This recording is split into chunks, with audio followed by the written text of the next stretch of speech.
Oh, do the intro and John. Hello. I'm going to look back at this in 50 years and be like, what the fuck was I on? Welcome back to D&D. A lot to get through on the recap, so let's get Guten back to Abend, viewers. Viewer. Wie geht's? Hi, Mom! My mum doesn't watch this. She should. It's great. She My should mum not. did for like 15 minutes and then said she didn't have a clue what was going on and got bored. When did she join? She and Jack, wasn't it? Adam. Adam, alright. I genuinely said to my mum, I said, Mum, I'm going to do Dungeons and Dragons upstairs, if that's cool. And she was like, what's Dungeons and Dragons? I was like, oh, it's a game. And she just stood there blankly and went, what's a dungeon? Should have just said kinky stuff, Mum. Yeah. I shouldn't have said that. Where you go with Dad in the evenings? Carry on with the session, mate. Your ship is sinking. That's okay. Anyway, as I said, let's get on. Last session, you guys were in the middle of a chase with a assassin who was trying to kill the admiral. You caught him. He let out a big horned ogre thingy that attacked Mazzy and was rampaging through the streets, but you managed to hypnotize it, put it back in its cage, and it was all sad and angry. From that point, you all went back to the admiral's place. The admiral basically came with you, and you interrogated this guy, and he basically said that he works for someone else, but this someone else told him to go aid Hallowhand in essentially reclaiming the Shattered Coast, in fulfilling his purpose, whatever his purpose was. Griffin recognized this guy and knew that the last he was seen in a place called the Silver Hold, a very, very big, fancy prison in Ambyr, basically like the Azkaban, Alcatraz, big place no one ever gets out of, and yet somehow this guy's gotten out of it. Very, very strange, very, very weird. Did he loosely hint that he was working with Tiamat? Somewhat loosely, he hinted he was working with For a lady and had higher powers. Hallowhand also talked about not letting a her down, so... when we were in the tomb. Yeah. Indeed he did, so... I wouldn't listen to a word that bastard says. So, you would listen to your little goblin god of tricks, would you? So, after that, Griffin was rewarded for essentially keeping the Admiral alive in the entire thing, with a new suit of plate armor with a large sort of anchor-like sigil on the front. You then went and slept in some very, very comfortable beds, the comfiest beds you guys have probably slept in since coming here, and no one tried to rob you in your sleep, which is quite nice. Next morning, had some brekkie, went and bought some stuff, sold some stuff, mainly sold stuff, went to meet the captains, and finally went to meet the captains in the tower, in the main tower of... There's a lot of towers in this campaign, I'm very sorry. In the main tower of the Shattered Coast. Where the fuck was that? I think it's that one. Yeah, okay. So, from that point, you basically the Admiral handed it off to you guys. He introduced you to a few different ships that were able to help. There was about a dozen ships in total, but a few that you were able to surmise as some of the better ones was the Screaming Eagle, a sloop run by a man called Matrick Drumskull, Captain Matrick Drumskull. The Silk Arrow. Name, Ben? Thank you.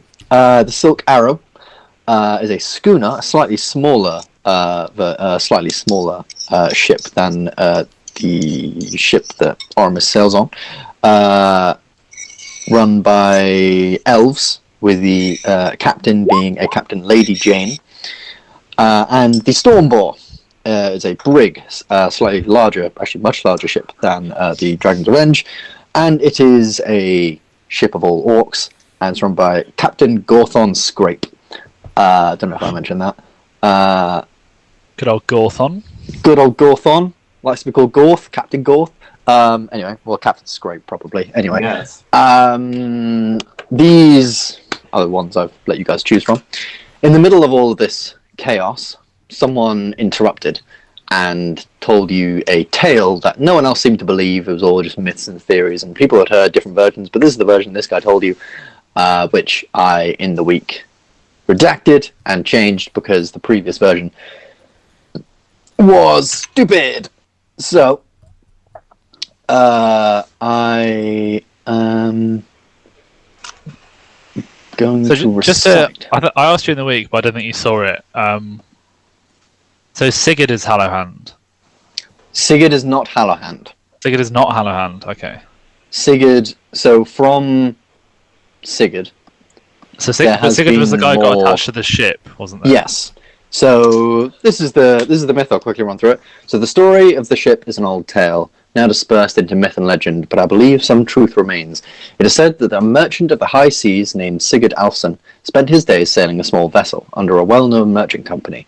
He saved what little coins he could spare for a larger ship in the hopes of sailing it under his own banner one day, but given his meagre pay and love for gambling and debauchery, this was no easy task. One day on his travels, he found a woman stranded on an island, brought her back to safety. He found out that her name was Calypso. They fell deeply in love with one another. After sailing with Calypso for years and years, he thought he finally had the money to buy the vessel of his dreams, but sadly, it was not quite enough. The men who were selling the ship refused to bring the price down by so much as 1 copper piece, but they did have one other deal in mind. If he would hand over Calypso to them as trade, they would give him the ship with money to spare. Without any second of hesitation, he agreed, and Calypso was immediately apprehended by the men. But much to their dismay, she finally revealed what she truly was. Turns out, Calypso was an archfey of the oceans, who held great power and loved spending time with mortals. For what Sigurd had done, she decided if it was his ship he wanted, it was the ship he got, for all eternity. She tore his soul from his body and bound it to the boat, giving him a life of undeath. From that point on, Sigurd would live a soulless life of turmoil. As he could not die naturally, his trusted crew aged and died without him. Family and friends all passed on, while he was forced to remain. He at least hoped that if he died, he could see them again in the afterlife, but Calypso was cruel and made it so that if ever his mortal form were to die, instead of being passed on to the Celestia of the Nine Hells, his soul would remain within the ship forevermore, whether sailing the oceans or at their very depths as ruin. Now, this guy also went to go on, which I didn't mention in this, that after him, it is said that many others took the mantle for themselves. One person would kill the captain, they would then essentially to be the captain of that ship, to command it, to control it. They would have to essentially give their soul in a very brief but brutal ritual. So the people that they took the ship over from, they can't go to the afterlife? They cannot go to the afterlife, no. Okay. So, essentially, in Amber, I think I've briefly explained it before, but not to any full extent. So, in Amber, your soul is essentially what ties you to Celestia or Hell or anything. I think I actually might have explained it a bit more in Markle's funeral. Anyway, so yeah, the soul of a person is what essentially goes to heaven or hell. But obviously, if that's tied to the ship, if that's tied to somewhere, it can't go there. And though your mortal form might have died, so you'll be nothing but a soul wandering around in places, you will, your soul will be wherever. And that's how things like ghosts appear. That's how things like, what happens to the undead when a soul is ripped out and all that's left is some strange husk that's there to be controlled and things like that. It's awful, awful stuff.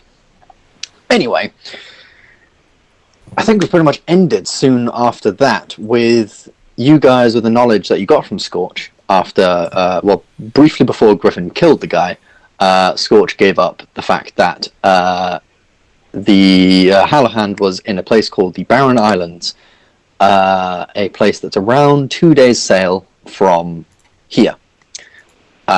So, with that, it is the afternoon. I think it was agreed that you would sail the following morning to get a good start This meeting was in on the whole thing. Mm. This meeting was in the morning, yeah. I didn't So realise if- it was 2 days travel, so I would, if I think we get going as soon as possible because we can just rest on the boat, can't we? Yeah. Oramis, if you still want a spell, although I don't know if Felix would be more willing to give it to you now that he can have a long rest and get it back. He might have a better section than I do, but I'm happy to give you one. What you got? Just Fireball. He might have some more interesting stuff, I don't know. I don't know. How does haste work in something like that? You can cast it on yourself. Is it your own concentration then? It's the stone's concentration, so as long as the stone isn't going to hit. Yes, I would then say it becomes the person who is essentially using the stone to cast the thing needs to hold concentration. Oh, so Luke could just like sit around at the back and just. That he could, yeah. Okay. Well, I've been having a chat with Felix, but there is the offer of a fireball on the table. Indeed. Is there anything anyone wanted to do in the Shattered Coast before you wanted to leave? Anything you wanted to buy? Anything you wanted to sell? Anything you wanted to do? Anything before? People you wanted to say goodbye to? Yeah, I think we kind of did Yeah. previously. I mean, I know I did. I thought what a good Anything you want to buy? Any magical miscellany? Any top-ups of anything? Fireball sound, that couldn't possibly be put into an arrow, could it? I mean, I was going to say Gylndan can do it, but I don't think he can actually. No, I don't think so. Not here. Not here. Unless Felix was able to do something along those lines. If he had proficiency in Arcana, he might be able to do a ritual of that sort. Not your sheet. Not your shit. Your shit actually- is shit. I do actually have proficiency in Arcana. I don't. You Do you know? That's you the do- wrong way round. you do have proficiency in Arcana. Well, if you wanted, you can perform that ritual. How much is it worth to you, Matt? 500 gold? Nah. Yeah, I'm happy to give it a go. What's the costing for it, Ben? So, if it's just a third level spell, Mm. I believe. Let me just look at my notes. Naughty notes. Far off.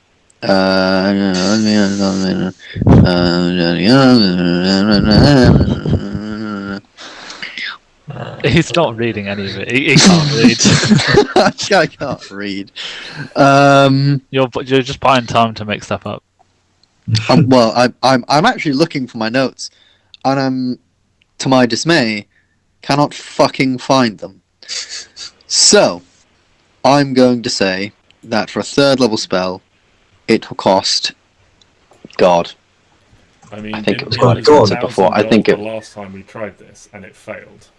Yes, it was for. Yeah, but No, but that was for I don't pay any money. hand arrows, and that was a 5th level spell. So for a 3rd level spell, it would be 200 gold to try and imbue a certain amount of arrows.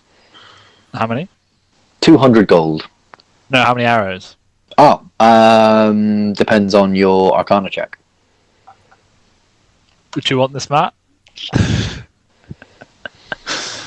What's the max I could have? Max amount of I think arrows. we said 8, didn't we? The But that makes the the DC maximum you can harder. hold in one of your compartments for magical arrows is 5. Oh, never mind then. That's true. So you could do 5 as a sort of I mean, max. What would you have to roll 40 to get gold an five? arrow.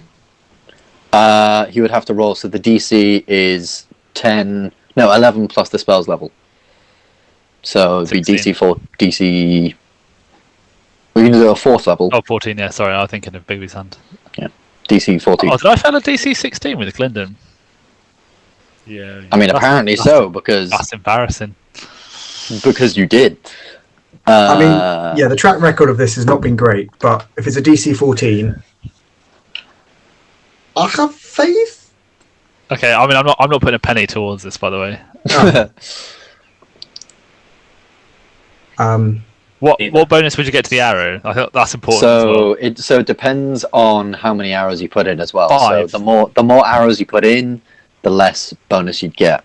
So fireball is 86. So if you were to put in 1 arrow, I would say it gets weakened somewhat, so it's not an actual fireball.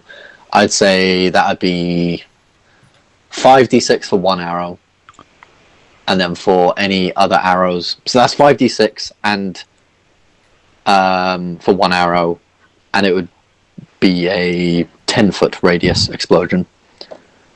For 1 arrow, it would be 1d6 per arrow, but that is for anyone within 5 feet of the target point. It's up to you, mate. I don't really fancy a fireball as 1d6, so I think, to be honest, let's call it. I'm not going to do it. Not going to bother. Fair enough. And considering I wasted a lot of money and you failing last time. No, I didn't fail. Gylndan failed. Oh, sorry. Gylndan failed. That's the important part here. The wizard failed. The big knight in shining armor is yet to try. I'm still not over it. That's why I had to disappear from him. I couldn't be in the same company as him. Can you imagine if that was the only reason that we split up was that we can't be in the same room because you're just murdering me. So there is nothing else. Yeah. If anyone has anything else. As we sort of find a private moment to pull Griffin aside. Oh dear. Dad's angry with me. Is that how you see Felix? No. Definitely not. It's more like Daddy, am I right? Sorry. Only on those cold winter nights. Ben, you're uninvited on Friday. That's fine. No, someone says Griffin. What are we getting ourselves in for? I mean, maybe this is you, but I don't really feel like this is me.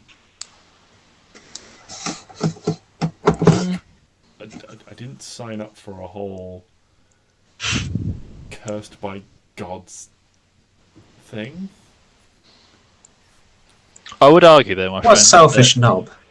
You're not part of this conversation. Oramis is always listening. I would argue that you were looking for more interesting things, and this is pretty interesting. Sort of, but also what's the end game? What's the payoff? 2 seconds, you can do that. I mean, what's the end game? The Admiral has admitted he's skint broke. Oh, so you're worried you're not going to get paid? I'm not worried I'm not going to get paid. I'm worried I'm going to die. I've got a family to think about. What's your wife's name?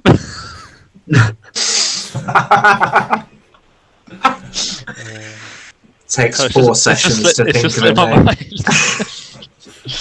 I mean, I've got a wife, I've got 2 kids. What are the kids' names? What's her name? Well, I've got one. I mean, I've got to think about my mum. After my dad passed away, she's... By herself? Yeah. Well, I'll look after you, my friend. Look, I'm not totally comfortable with it either, but I don't have too much room for argument with or negotiation with my employer, so I say we do this and... I'm just a small town. I think you've held your own so far in the encounters we've had. You'll be fine, come on. You and me, buddy. Give him the old 1-2. Okay, after I give him 1-2, what are you going to do? I'll probably just get really angry and beat the shit out of everything, but it works. As long as it's in the dark. Yeah. Do you not feel like I can't believe I'm telling you this, but do you not feel like a sense to a higher cause here? I mean... This is bigger than the twat half-elf and his buddy who couldn't hit a target for shit. My higher course is back home.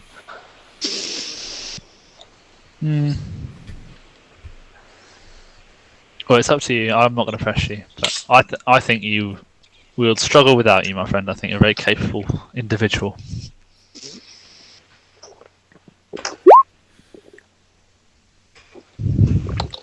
Oh, piss off, Oramis. While they're deliberating that, fortunately, this time, you're actually led back to the docks by some of the more seasoned captains around, so there's no need to make any checks to get back to the docks. However, on the way, there is a bit of a gawk at the amount of... by some seasoned captains. So Oramis is way at the back. Please. Commodore? Exactly, not seasoned captain, seasoned Commodore. He's at the back.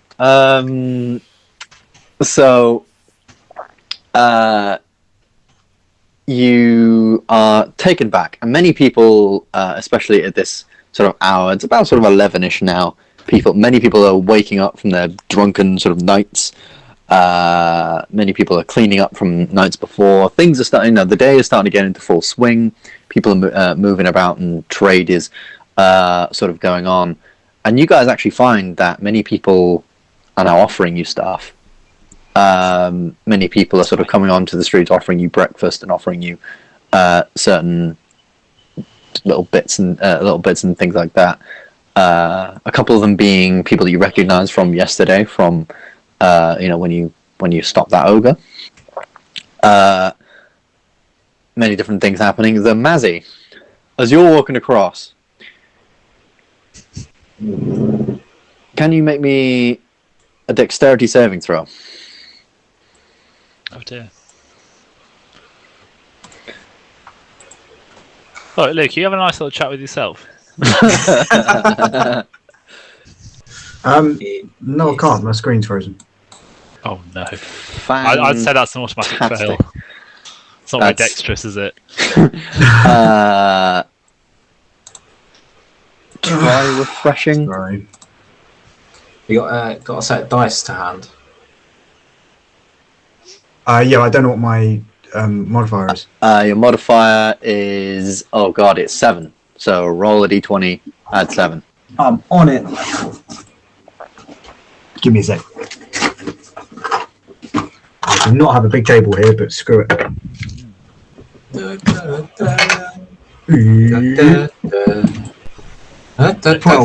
Is this the morning after we had 12 that meeting, Ben?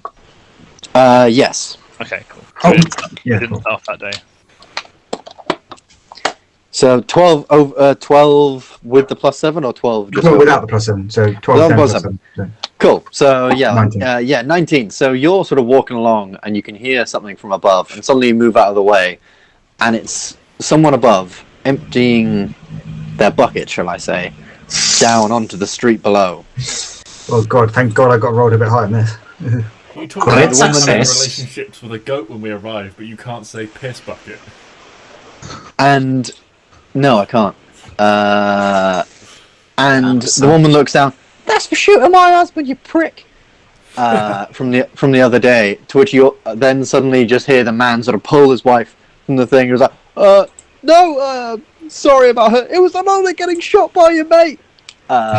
Before they go about their business back inside, you can hear them sort of arguing and shouting, "Oh, you should stand up for yourself. You should recognise who shot me." That sort of thing. All having a laugh. Are there more ships now, or is that just? There are more. What? They fly now?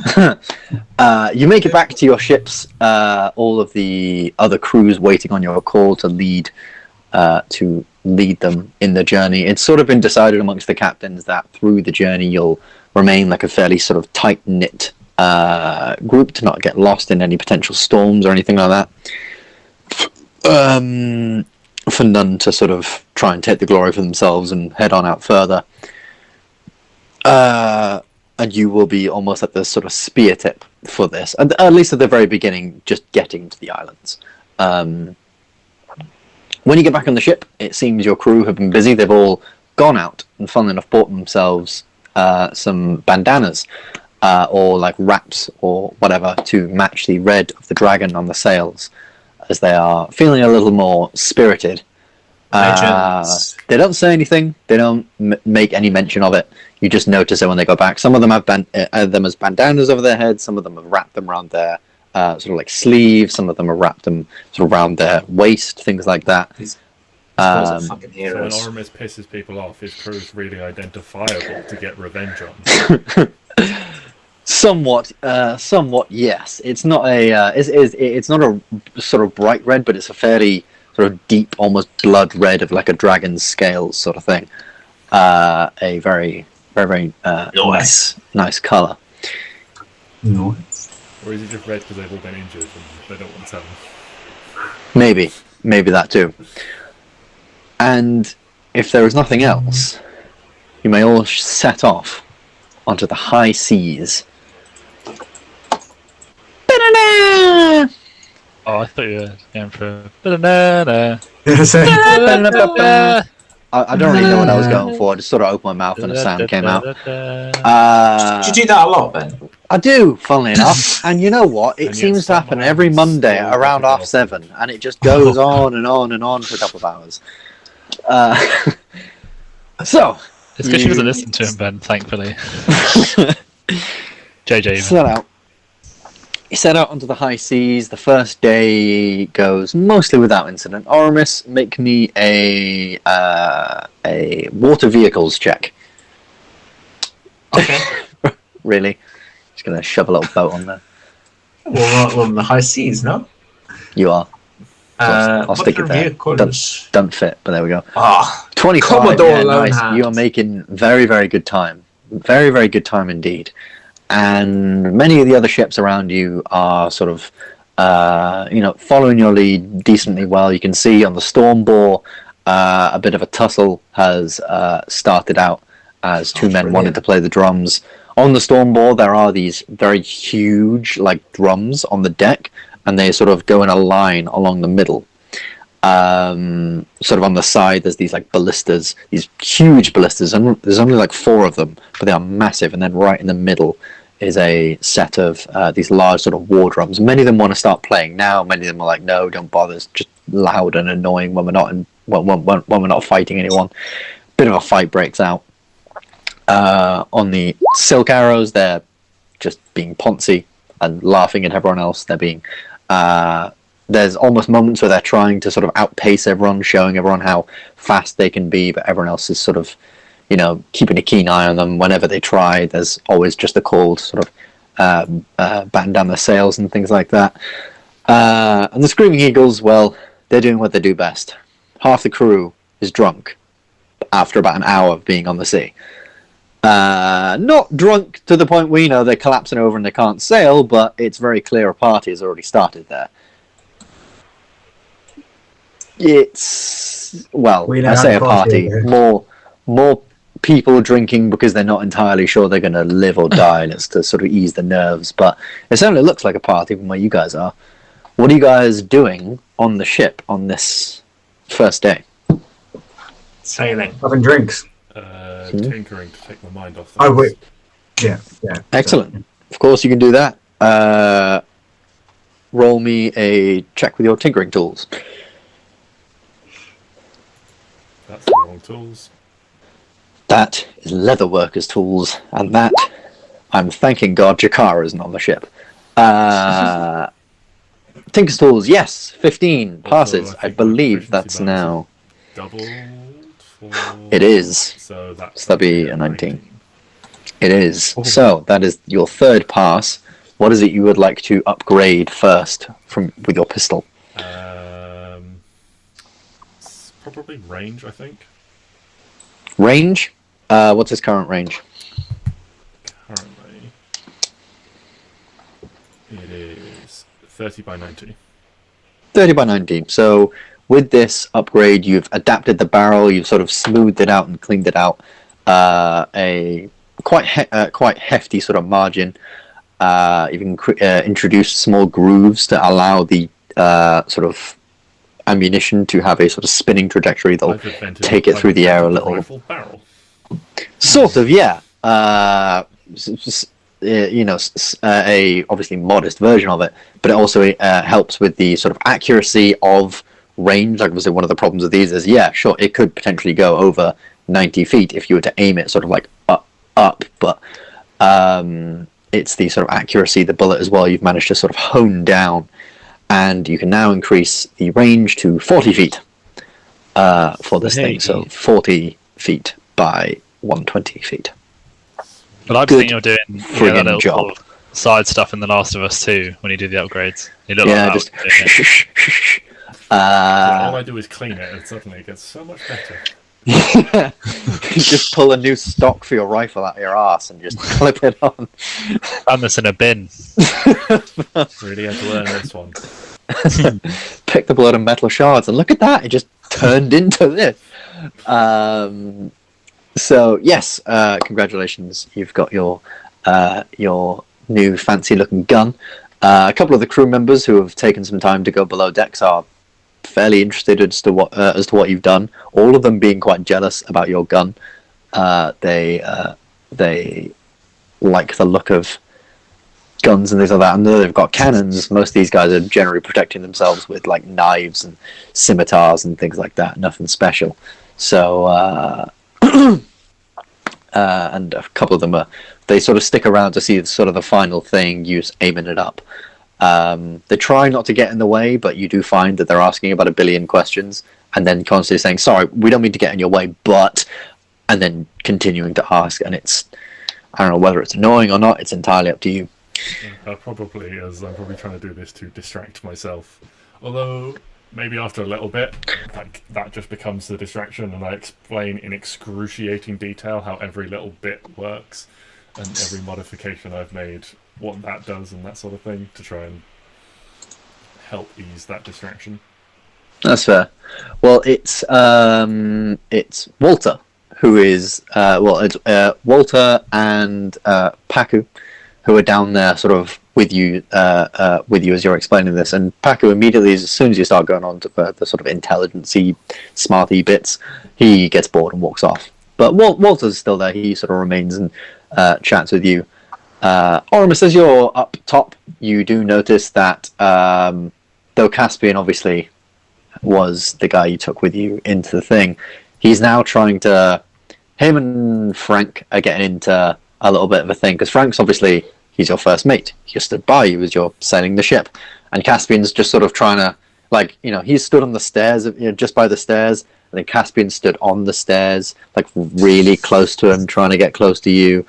And it's this weird, like, power play, and it's a little cringy, and it's a little weird.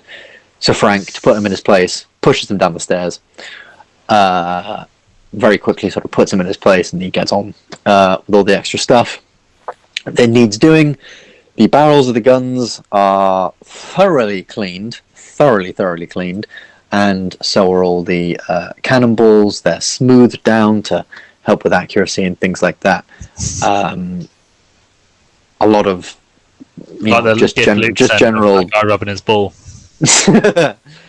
Just a lot of sort of busy work is going on the first day. They're trying to keep themselves prepared. Again, like with Felix, to try and sort of calm their nerves, it would seem. As the evening draws near, it seems that many of the ships almost like grapple together. Especially the main sort of ones, the Screaming Eagles, a couple of the other sort of human-run ships, mainly merchant ships that have sort of been retrofitted with ballistas and archers and things like that to turn themselves into sort of fighting ships. And a lot of them have sort of grappled together, and you all just hear a very, very loud, like someone with some sort of magical resonance in their voice to basically shout, "Oi, party on the Screaming Eagles, 8 o'clock." And as the time sort of draws near, you can hear someone brought along a bard, and they're singing along and dancing along.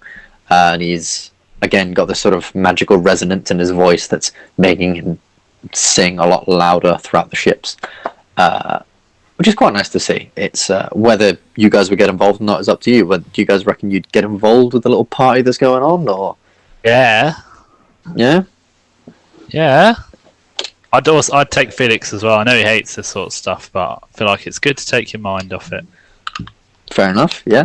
Also, he's a shit dancer, and I love to see it. So the middle ship that is, in fact, hosting the party is the Screaming Eagle, and many ships are sort of gathered around that. So that's sort of where the main middle party's going on. People are all aboard that ship are trying to do outrageous things. There's almost like a game of horse going on. Where some guy's like, "Oh yeah, I'll do a flip off the mast." Okay, can anyone else do a flip off the mast? Flip off the mast. If they can't do it, they get a H. That sort of thing. Many people try and ask to borrow your cannons, Oramis. Like, "Oh, can we borrow your cannons for a game?" No. And they've refused to explain to you what the game is, no matter how much you try. It's the game Can We Steal a Cannon?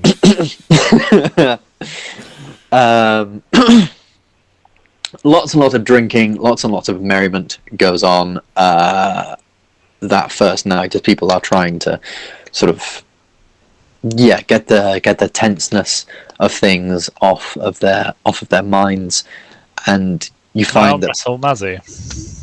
you can. I you had a can, little bit of Dutch courage, and I'll line him up and say, "You look strong, mate, but I'm not sure you're that strong." Let's go. How public Interesting, is this alright. taking place? I feel like we're quite big figures. You're So- both big figures. You've got like plate armor on, and it's also like it's the Guardians. Like the both of you, like people have been somewhat keeping an eye on you guys throughout this entire party. I mean, let's not get carried away. Well, it's one of the Guardians, It's one of the guardians. and another guy who's become quite famous in heavy plate armor in the middle of the ocean. That's ballsy as fuck. So, people immediately begin watching, and you notice that many of the crews are suddenly taking sides. Many are sort of making bets with each other, making deals with each other, Now put pressure. and Don't there put is on pressure. slowly Thrive under pressure. Pressure forming. makes diamonds. Can I? People are slowly forming crowds behind each of you.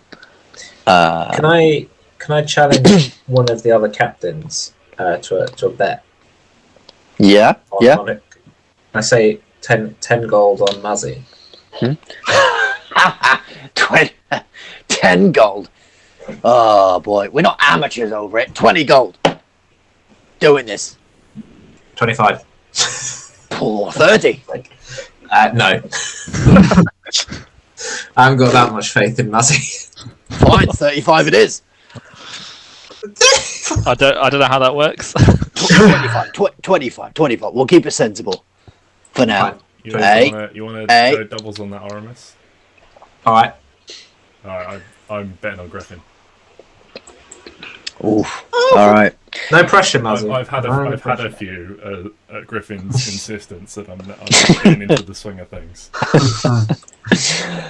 You're going down, bro. People are gathered. There is a big sort of table brought out. Well, I say table. It's just a massive barrel that contains God knows fucking what. Probably a lot of their supplies, like food and resources and stuff, and brought out 2 stools. People are all around. People sort of hanging from the mast and hanging from the rigging, climbed all the way up to try and get a good view. A lantern has been placed on the thing. There's even an adjudicator, or at least a guy who's self-appointed himself as adjudicator, as the hand real quick. the cook for one of the things. Yeah, like you guys were just like, oh yeah, let's get a friendly thing going, and people immediately started making it some official big thing. And it's now sort of starting to get dark as well, so mainly the thing that's lighting you guys is a quite beautiful sort of pinkish sunset, but also a lot of torches and things lighting up the area. And if you'd both like to roll me We did. Oh, hang on. an athletics check. We did a best of 3. I don't feel like we can just do 1 here. Maybe Aw. or best of 5. Well, arm wrestles are a best of 3 thing Best of in and 3. of itself.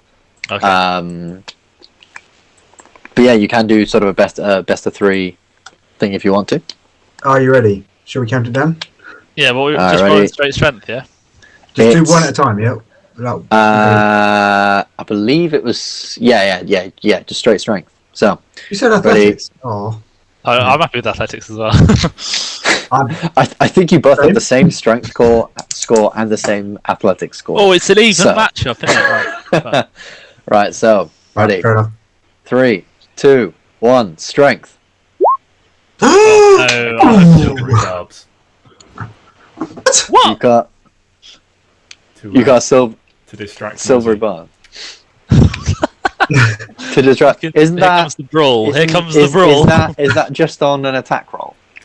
You magically distract the target. A reaction which you take when you see a creature within 60 feet of you succeed on an attack roll, ability check, or saving throw. Okay, what does it do?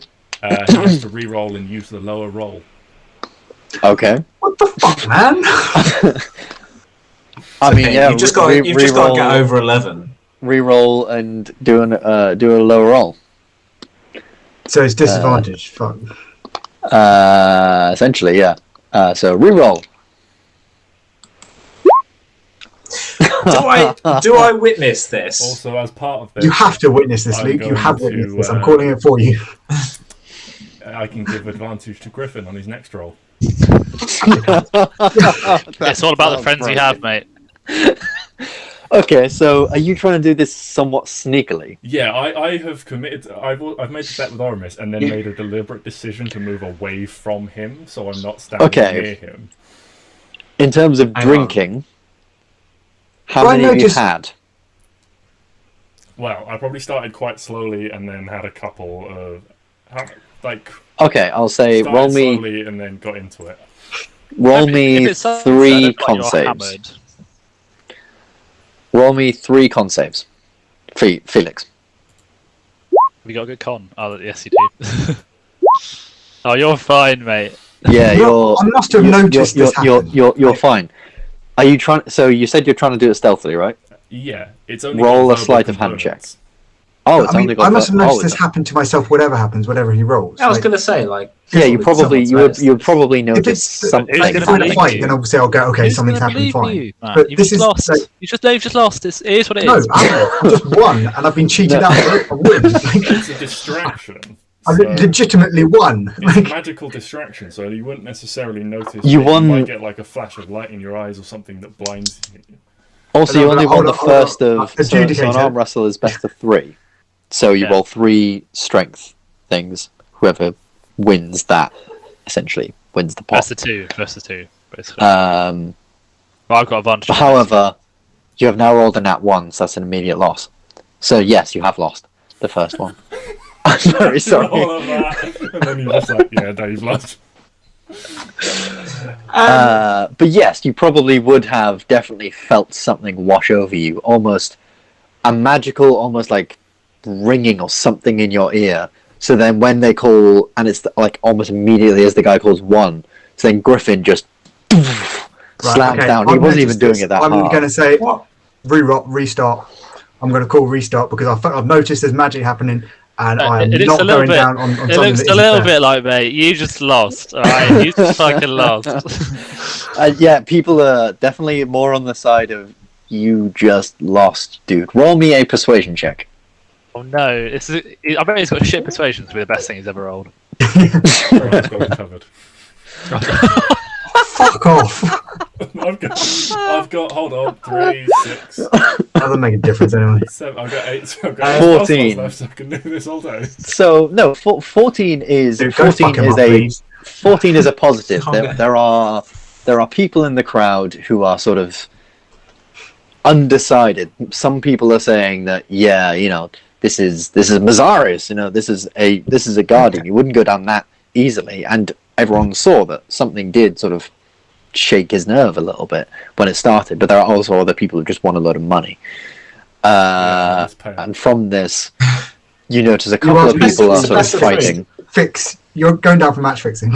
And this guy just sort of stands and goes, okay. We'll redo this one. That was a warm up. Oh no. Yeah. Redo Bullshit. this one. Bullshit. Can I? Come on, everyone needs a warm up. Can I put Can my I case towards the umpire, please? Can you put Can your I s- what? My case towards the umpire, please. Yeah. You have no case. You do not I- witness I- what happened. As My the case- highest ranking official, I'm the highest rank. I'm the. I feel like did you say you're the highest ranking official. You've lost all authority. This ain't your shit. I am the king. You wanted to make your case to the to the highest ranking. What's The- the the umpire's? co- Do we know the umpire's name? Or Yeah. So the umpire's name is Roderick. Okay. He is the cook of one of the other ships who has no... He has no reason to be the umpire of any of this other than the fact that he was one of the people that brought out the table.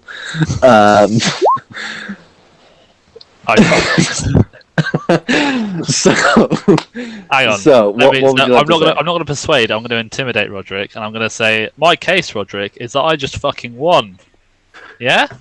Through cheating. Can I cast We Bane? call for a warm up before. Yeah, you don't call for a warm up after you've lost. All right.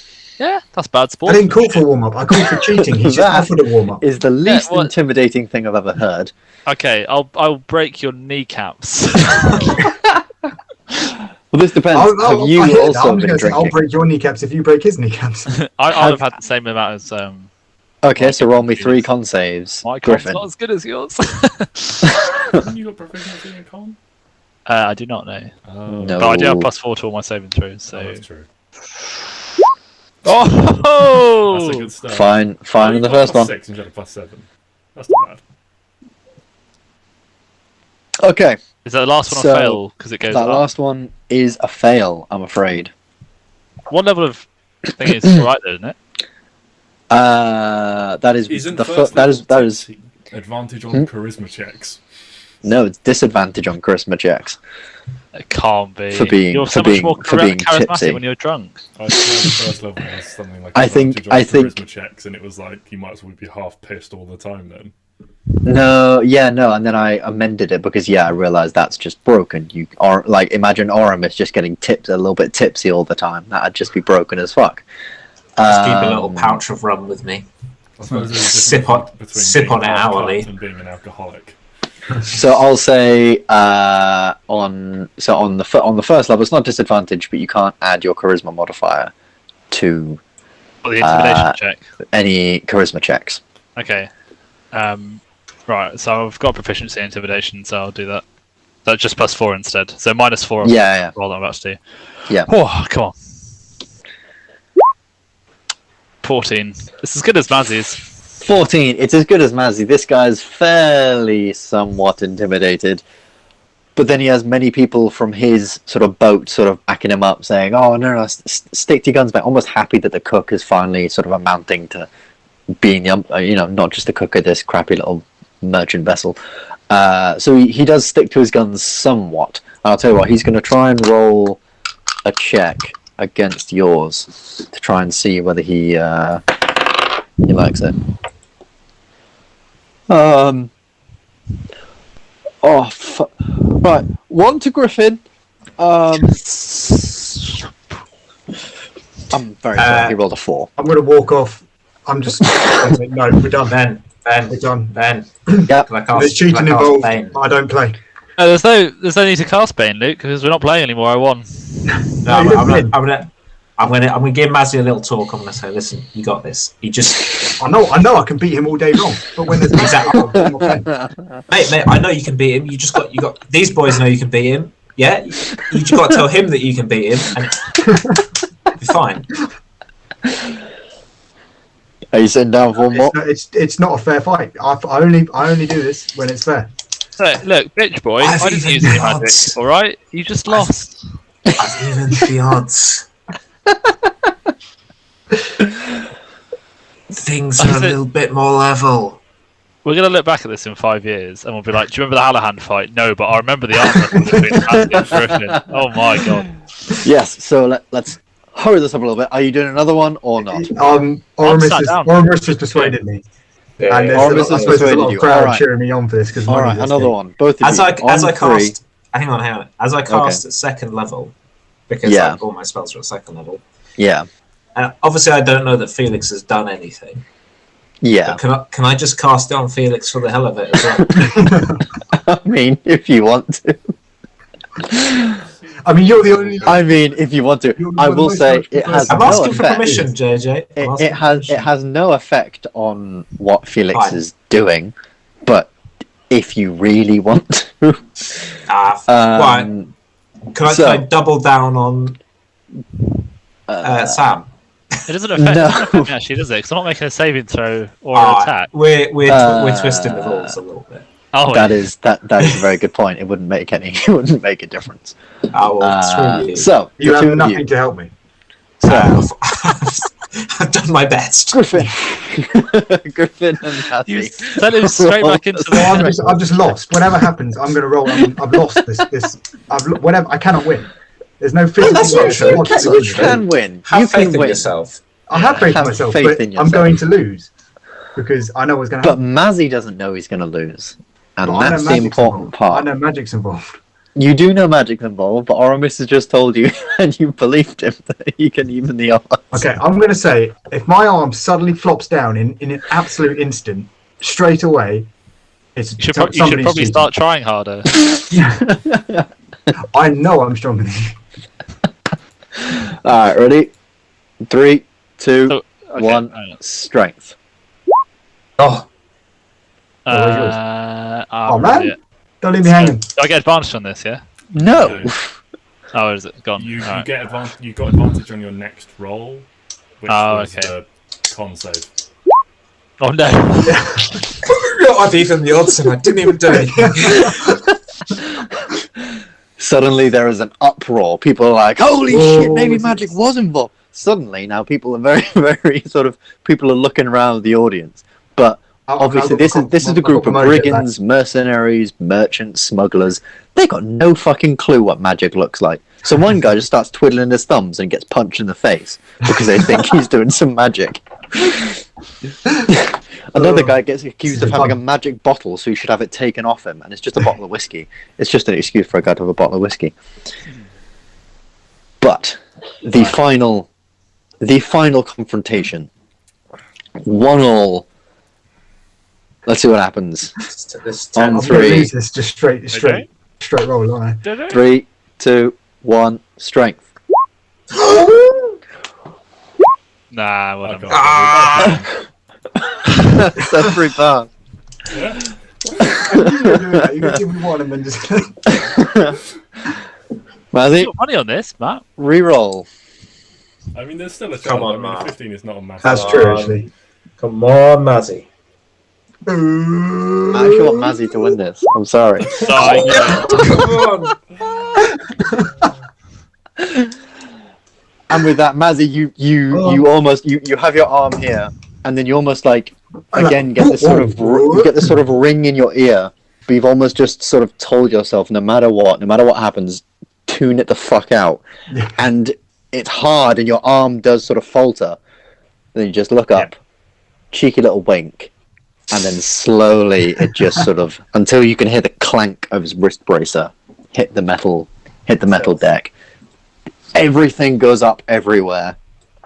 People are throwing shit. There's confetti from somewhere. Who the fuck brought confetti to this thing? Oh my god. Alcohol, everything. Someone runs up to you with quite an expensive bottle of what was probably champagne and just starts pouring it over your head like the sort of drivers do, Mazzy. And you suddenly find yourself just drenched in fucking booze. But whatever. People are excited.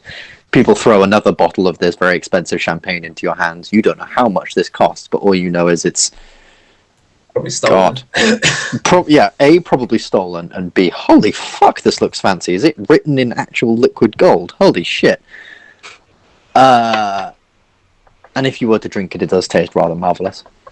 I'm going to take a swig, and then I'm going to offer a swig to Griffin. So, I'll take the Okay. bottle and I'll offer my hand as a handshake. You taking it? When he shakes my hand, I'm gonna duck under his hand and rugby tackle him to the floor. Roll a contested athletics check, the both of you. Oh, here we I, go. I no. really hope you just bounce off him. you ready? Yep, 3, 2, 1. Oh! Oh my Oh, now that is a sight. That's unreal. So what essentially happens is it's almost like a half rugby tackle. So it's like, Griffin, you do manage to rugby tackle him, and you put him on one knee, but Mazzy, you're not quite down yet, and you're both just sort of contested with each other. Like, Mazzy, you've got his sort of like head almost, but then Griffin, you've got one of his legs, and you're almost driving him back. Roll another contested athletics check to try and resolve this shit. Three, Right. 2, 1. Oh my god, Matt, you rolled well on this. And Mazzy, just I'm with gonna be rubbish in any fight. But I'll tell you turn your arm underneath his chest and just boom, flip him right onto his back. Griffin, you're on your ass, I'm afraid. I'm still holding the champagne bottle. You are still holding the And champagne bottle. I'll just take a swig while I'm flat on my back, and then I'll just say, "It's good to see one of the Guardians is actually worth something." And then I'll get up and give Mazzy a hug because that was I'll give him a hand fun hug. interaction. Yeah. Fair play. People are cheering. People are happy. The night draws on, and as the night draws on, the distant, faint sort of view of Amber that you had is disappearing. You are on open. You've been on open water for a very, very long time now, but you're truly now feeling like you are out at the open ocean. It's a calm night. You can all take a long rest. The next day draws on. Many of the ships. After losing, Felix would probably just head back to the ship and give the money he owes Oramis to one of the crew. I don't think so. How much did you mention? 25 gold. I'm Oramis, on. you can add You had a 25 gold. You can add 25 gold to your inventory from the captain you bartered with earlier. Mazzy 25 gold from Felix. Mazzy can also add 20 gold to your inventory as people have given you some of their winnings. I was going to say I didn't bet anything. This was a bad idea, but no, thank you. So what's going on? Felix is trying to slink back to his. Well, I'm just assuming I've kind of just like the wind's been taken out of my sails after this, and Fair so enough. I've just I'm an honest. No, I'm not a man. I'm a gnome, but I'll give it to. You're not overly honest either. Not proving yourself to be honest. So Yeah, it's not wrong. But yeah, I'll Fair give enough. it to whoever's been left to unfortunately guard the ship. Maybe with scoop a bottle up off the table of this ship and give it to them as well when I get back to the ship. Fair enough. Fair enough. The only person back on the ship is Walter, who's doing some of his evening prayers as you are drifting on towards the night. Walter is the religious one of the Dragon's Revenge, and he does pray to Njord, obviously god of the oceans, so he is praying for a calm night so that they can all get some rest ready for the challenges ahead, sort of thing. Doc's got some work to do converting him. Yes, you can all get a long rest. The night drifts on peacefully.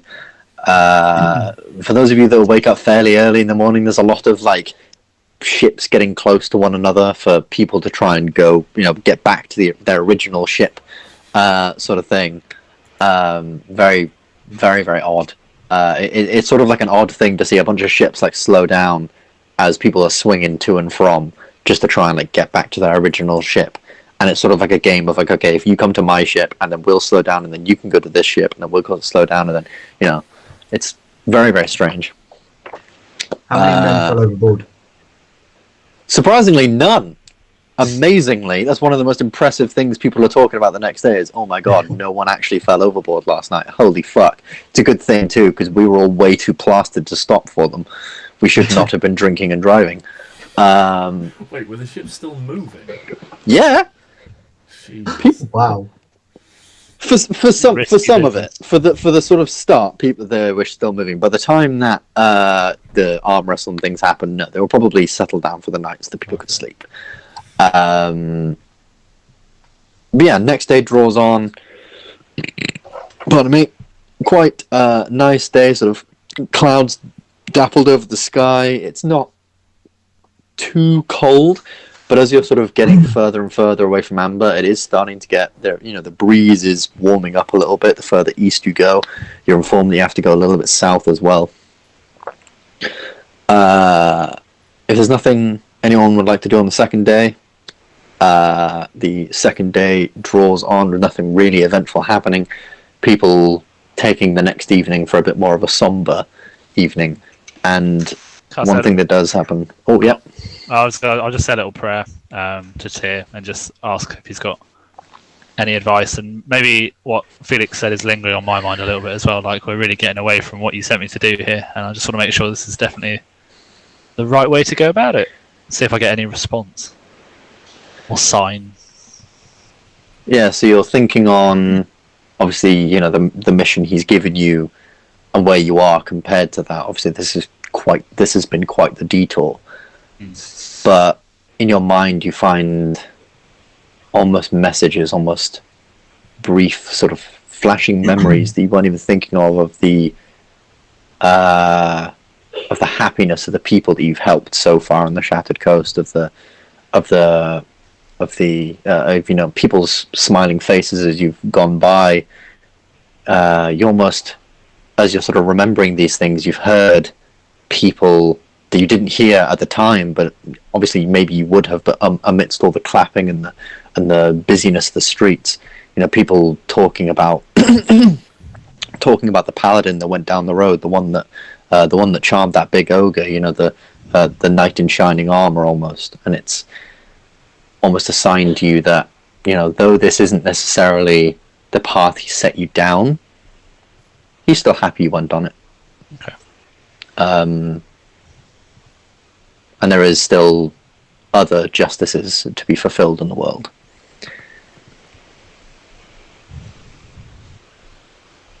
Yeah, and a brief prayer is said by Walter for the ship. He tries to bless the ship.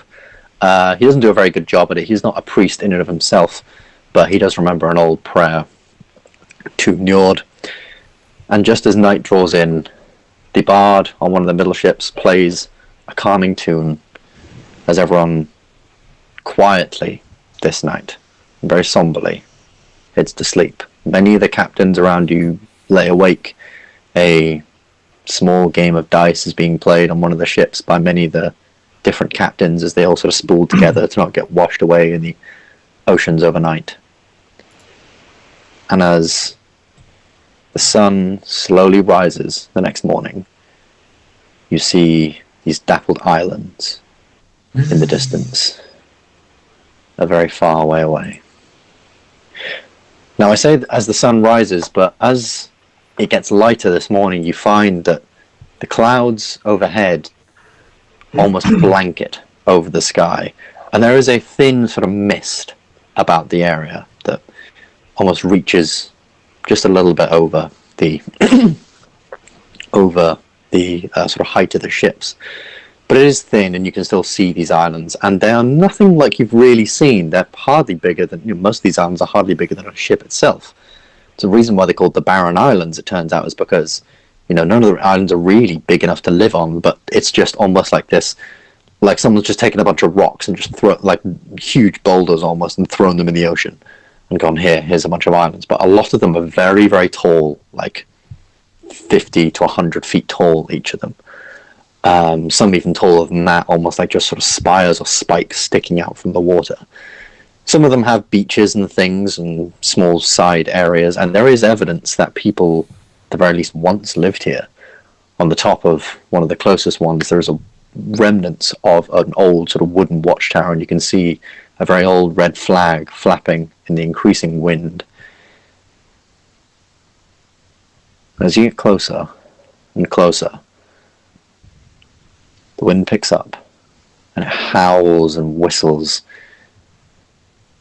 and there is almost something in the clouds, something swirling, some form or shape that you didn't realize was slowly contorting itself.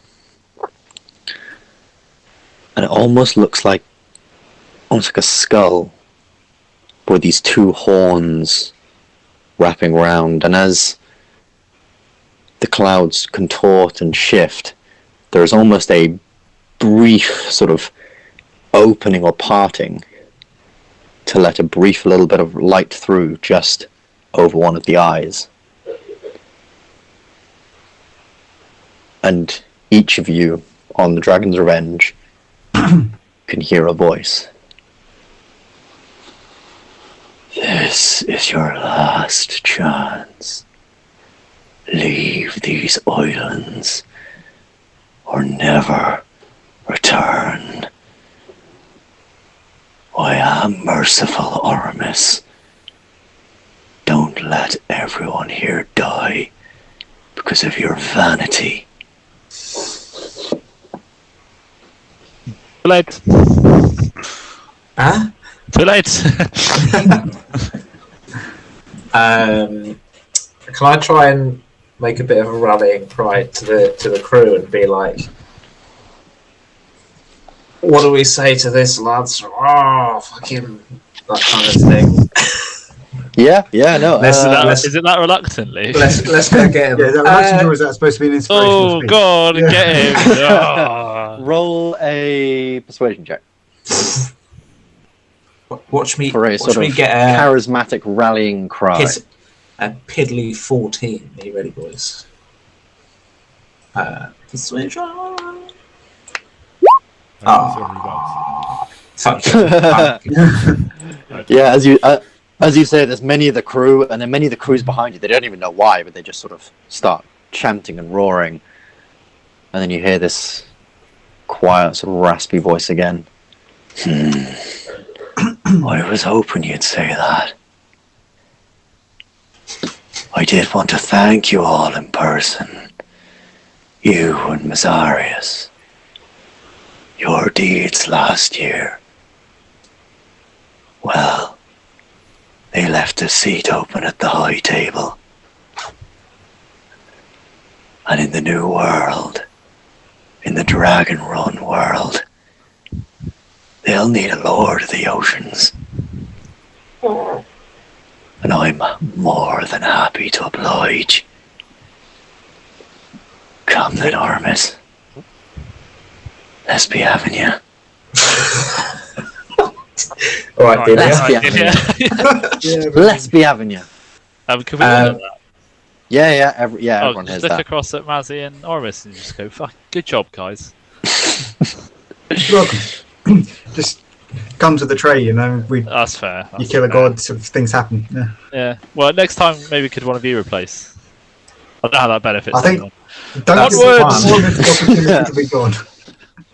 The crew are immediately confused. They're like, what the fuck? Are they talking about Lone Hill or what? This is all very confusing. But there is hardly any time for any of this confusion as you're sort of heading along. In the distance, the very far distance, the dark clouds begin to sort of roll over very slowly, still a little while away. There is a very, very distant clap of thunder. And out from behind some of the islands, you can see some smaller ships. Many smaller ships. The ships behind you almost form a V-like formation. And they push forward. And I'll bring you all over to Oh boy. this. Are you ready for this? That is a very, very good question. Are you ready to rock? So, the Stormboar was Gylndan, so you should now be able to control the big one. Oh yes. The Dragon's Revenge is controlled by Oramis. There you go. The Silk Arrow is controlled by Felix. Not really, but there you go. And the Screaming Eagle Yeah, Felix is made controlled really by good Mazzarious. with the Elven crew. There we go. You should all have control of one of the ships down the bottom. There is a small symbol to represent you. I couldn't quite get an orc one, so there you go. There's a big, or a boar one. Gold's So, pretty but cool. it's, yeah. The Dragon's Revenge, there's, surprisingly, for Roll20, there is no dragon symbol, so I got one that looked kind of like flame. Silk Arrow, obviously a target, and the Screaming Eagles, some wings, angelic wings, not eagle wings, sadly. But there we I go. presume you can see where it actually is. I don't know what it is. You all should have the sheets for the ships in your sheets, in your We started side by having- menus. Started off this round by having a ballistic fight. To session even. Indeed. I was putting holes in Luke's ship. Is this the dragon's Got revenge? holes in my shit. That should be the Dragon's Revenge there, yeah. Nice. Okay. So, the rules of ship combat, just to go over them. So, obviously, instead of your ship having like action, bonus action, reaction, that sort of thing, your ship has a certain amount of actions it can do per thing. You should see all these actions on the right in your character sheets, and in a little bracket is how many actions you can do per turn. It's very simple. All of you have 2 actions you can do per turn. Not that high level ships, unfortunately.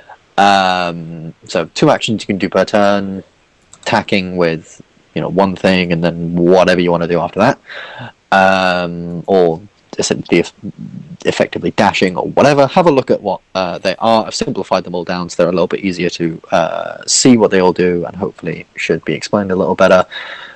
And with that, let's roll some initiative and get this fucking show on the road.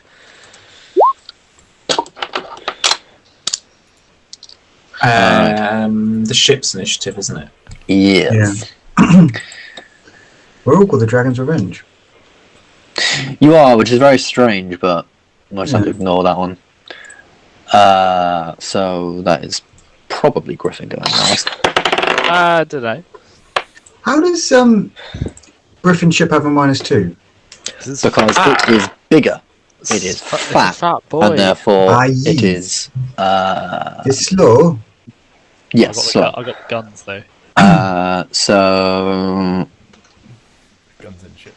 I don't have any guns actually. Ships and I've got a sworded catapult island and a ships. ballista. I have no cannon. Rendezvous with Rochambeau, consolidate detectives. We can end this war in your town, cut them off at sea, but for this to succeed, there's someone else we need. I know Hamilton knows what to do in the trenches. I'll let you do the job. So first, Oramis, take it away. Take it away, Ernie. Take it away. Yeah, get the wheel in there. So I've also got that. Going to be a bumpy ride. This will be a bumpy ride, Matt. Mm-hmm. 1, 2, 3, It looks like you're drifting. 4.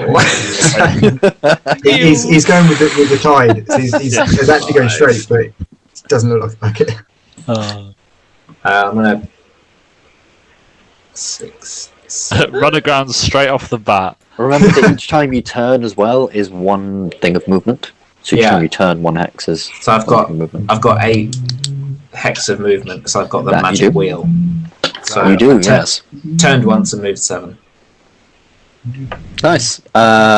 You doing anything from there, or just leaving it there? I don't think I counter anything. There to be is honest.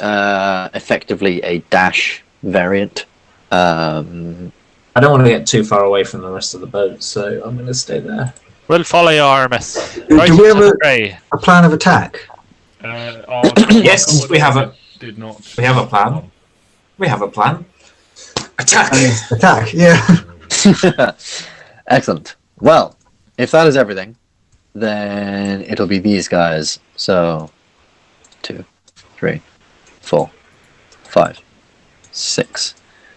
Go away. Go away. 7. Yeah, you look like you got this, Oramis. We'll just 7. spawn back. 7. They're all mates, dunno. Then they are going to do the... what's it called? Oh, not the old razzle dazzle. Oh no, not the old fucking razzle dazzle. They are going to use their pilot actions to gain extra movement. No, not the pilot one. The rigger one. Sorry. So they can gain movement equal to half the ship's movement speed. So they're going to go 1, 2, 3, 1, 2, and then effectively turn 3, 1, 2, 3. And then this one here is can he take a shot at the Dragon's Revenge? I think he actually can. He's going to take a shot at the old Dragon's Revenge. Oh, that's a natural 17. I think that'll do it. So that will be... Ah! I'm being attacked by biscuits. Good. I do, but it's currently charging my iPad. I have no idea, I'm afraid. Nor have I. I'll have a look at it later on.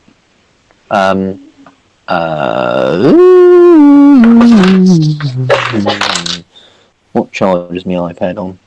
8%. That's not fun. It's alright. Rolling damage. That's what I was doing. So that is 5 points of damage to the Dragon's Revenge. From But this not ship with attacking. uncanny dodge. Your ship can't do that. It's the most satisfying part of all The of ship this. just jumped out of the water and shots go underneath. And then this big fucker is going to go 5, 10, 15, 20. Oh shit. Grounded. It's pretty close. 25. It's so funny 30. watching them move like that. It's hard to imagine them being smooth sailing when they're just like doosh, doosh. 1, 2, 3. Guys, And I think that's all it can do. it'll help. It can't attack any of you at the current minute, so that is all it can do. So, Felix, or rather the Silk Arrow. Now, I believe you are a quite fast ship, but you do have the least amount of hit points than anybody. Yes. So. I'm going to use rigor, so I'm going to turn 1 and then go 2, 3, 4, 5, 6, 7, 8, 9, 10, 11, 12, 13, 14. Oh my god, Oh he's my running God. away. He's running away. These elves are running away. And then I can't see the little turny thing. There it is. And then turn 15. 10, 15. Is that all? Yeah, I used rigor, so 2 actions. Cool.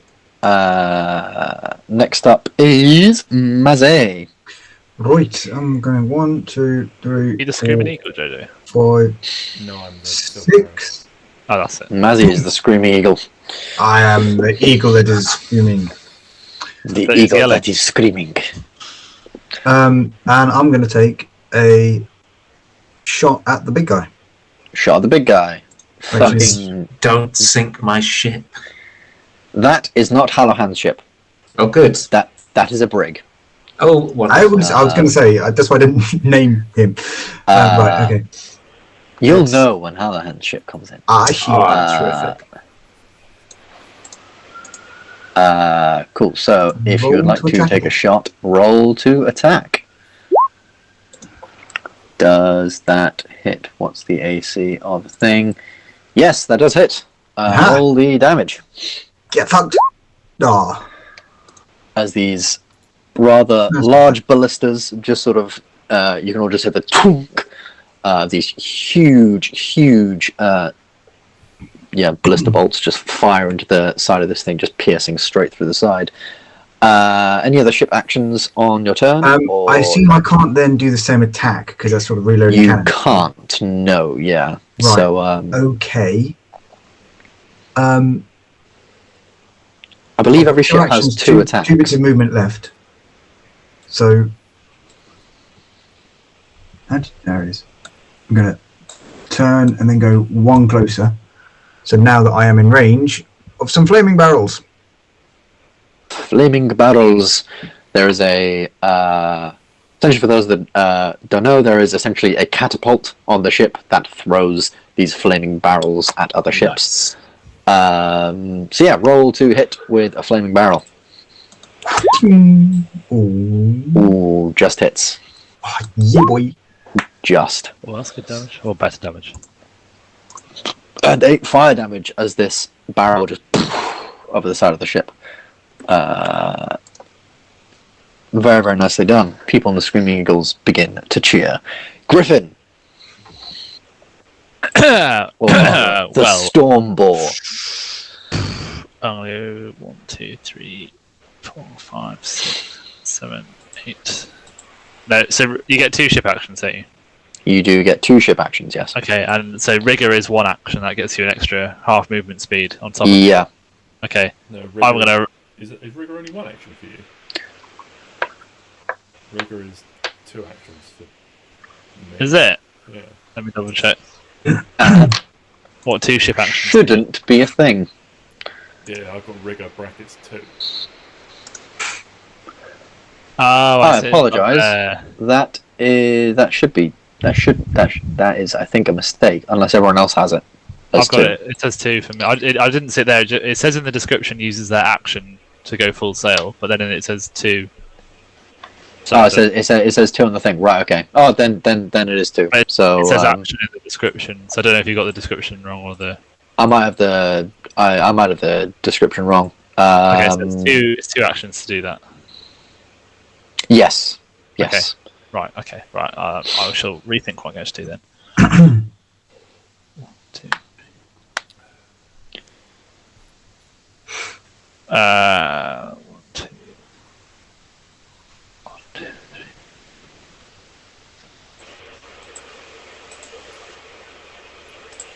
I think I can get 1, 2, 3.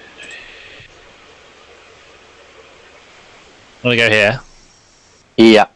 and then as 1 action, I shall do. I think war drums is 1. Yes. Yeah. War drums is 1 action. So you guys suddenly just hear this loud horn, and then just as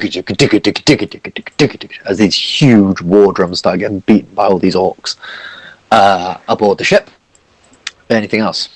I'm going to attack with a ballista. Attack with the 4 ballistas. Go for it. Ship, on the big ship. The big ship. Oi! Oi! Very, very nice. Damn. That should roll an extra point Oh! of. Oh, that's heavy. Damn. Roll another Double d8 damn. because it's a ballista. Oh, that's heavy. That is a triple heavy, damn. heavy hit. So that is what, Oh, 16, damnation. 23 points of damage. Holy fuck! Think it. As this huge sort of set of ballistas just fires, and they all coalesce on the same point and just crash through the hull, and you just see the hull almost like dip very slightly from the front of this ship. It's not having a good day. That was a very, very good hit. Well done. Back to the top of the round with Oramis. We take a break. Yeah. Oh yes, actually, being the end of the round, that is probably a very good time to take a break. I will meet you all back here in 5 minutes to kill some more bad guys.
No, let's talk about JJ's cutting Julian. knowledge. No, Oramis, let's go with your turn. Okay. Could I Julien the green ship in front of me, please? With what? With your ballista? Yes. No. If you're using your cannons, you're gonna have to turn. No, Ben. Stop. Just let me think. just stop talking. If you say Eldritch Blast, I'm going to kill you. Also, by the way, anyone can do any of their characters' stuff on Oramis's turn. So on Oramis's turn, if you want to say that Griffin throws a fireball or whatever, each square is 50 foot. 50 foot, okay. Cool. Anyway, can I? Basically, I want to ram the green one, Ben. Oh, right. Okay. Yeah, sure. Great decision for everyone involved. Yeah, sure, you can do. So, essentially, use your movement to sail up to the green one, sail up next to it. So that was... Can I fire out a firebolt? A firebolt? Yeah. Yeah, sure. Is this on route? Yeah, I've got 120 foot range on it. So. Yeah, so just roll to hit for firebolt.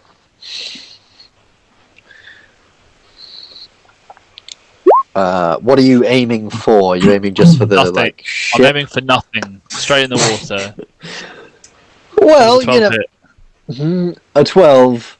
What is Silk Arrow? What is your AC?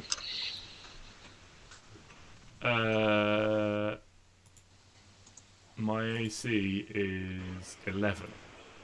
Oh, then you hit. Congratulations. I'm going for the sails because we've had good experience with that before. Panic Okie dokie. people. Roll the damage. Well, that's quite 17. Good. Shame it gets So rounded down. rounded down, yes, to 1 damage. Congratulations. But I will say, obviously, with the thing of Firebolt, is things catch fire. So yes, I will say they'll have to spend one of their actions to try and douse this fire, or take 1d4 damage at the end of their turn. Can I? So yes, also... you can ram. So roll for ram. Oh, I'd forgotten that. I believe it should just be a thing. Attack. Oh, is that? There we go.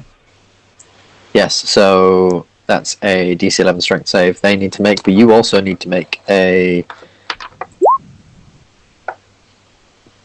DC 11 con save, I believe. Enemy ship must make a dex save against your ship's DC. Your ship takes half the damage dealt on a successful save. They take half of this damage, and you take half the damage dealt. So, yeah, make a That was done. dex save on behalf of your ship. Okay.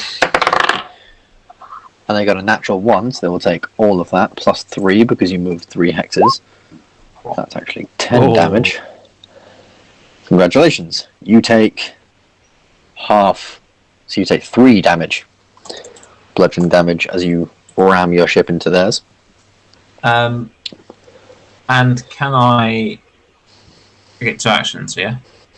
Yeah. Can I cannon the big ship? The big ship? Yeah, of course. So Okay. roll to hit. Yeah, definitely hits. 6 damage. This massive ship getting just absolutely peppered with everything in the minute. You can see the crew on board, which is a large sort of mix of different sort of people are just sprinting around trying to frantically get everything done. They didn't realize how targeted they'd quite get, being the large ship, being the largest of the ships. So they're looking pretty panicked. Is that everything on your turn, Aramis? Yeah. Ooh, I have more movement. But I've just ran the ship, movement. so I feel like I'm not really going very far. Maybe if I can just kind of like go there? Yeah, sounds good. Alright. Enemies' turns. So, this guy is going to go Peppered week. 1, 2, 3, I should have 4, 5, and attack the big. So attack. Yeah, what? Storm boar. That is an 18 to hit. Yes. Babushka, that is 4 piercing damage on you. That was a terrible roll. This guy is going to go 1, 2, 3, 4, 5, 6. As this guy is going to go sort of 1, 2, 3, 4, 5, Hello?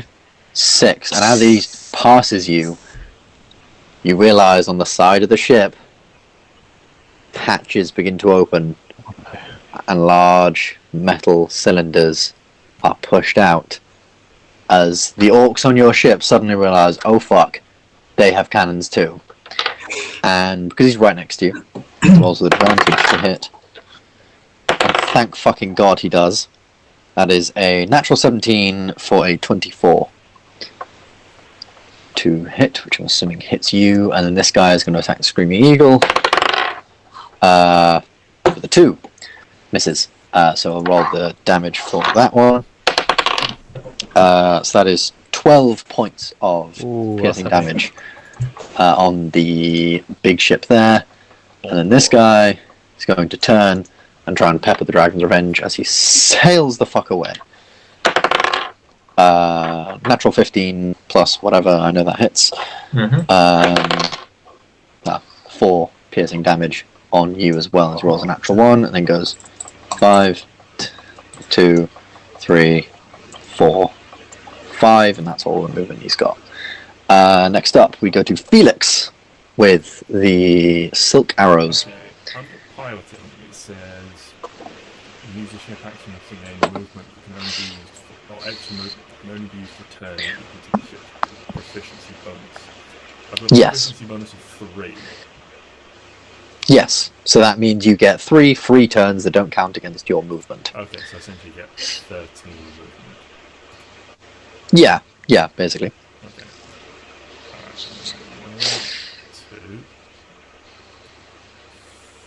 3, 4, 5, 6, 7, 8, 9, 10. And then I'll take a flaming arrow shot at orange. Flaming arrow shot at orange. Alrighty. Needs to make a save. 12 con save. 12 con save. Fails. Then 11. So 19 fire. Oh, that's heavy. 19 fire damage. Indeed, yeah. As the elves aboard the ship sort of all quickly sort of light their things over these small little sconces each of them have on the side of the ship. They're obviously very, very carefully sort of covered, like the arrows, and this huge sort of volley of arrows that just looks like a cloud of just flame flies over their ship and peppers this ship to smithereens. Very nicely done. For 11.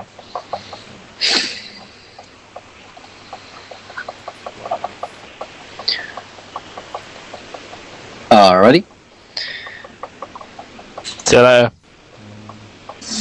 Where did I turn? I turned 1 there. Did I do 2? I think that's my 3rd turn, so I don't know. Yeah. I think it might be you did 1. No, I think you've only done 2 now, so you have a 3rd one. We've got 1 more turn. I'll just stick with where I am then. Fair enough. Mazzy with the Screaming Eagles. Alright. Or Screaming Eagle, rather. We're turning 1, 2, 3, 4, 5, 6, bang! Ramming orange. Very, very nice. Roll the damage. It doesn't matter what you do to it, it is gone. It had 1 HP left. Oh, well, fair enough. But this is, you need to make a con save yourself. to make me a Constitution saving throw for your ship. It needs to be DC 11. You're fine. You take 2 bludgeoning damage. Sorry, 3, because it's half rounded up.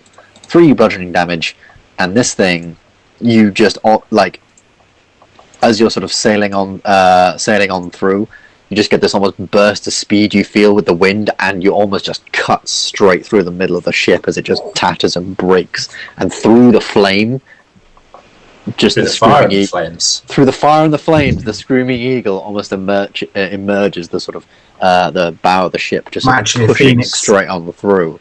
Did you say it carried on after getting through the fire and flames? Indeed.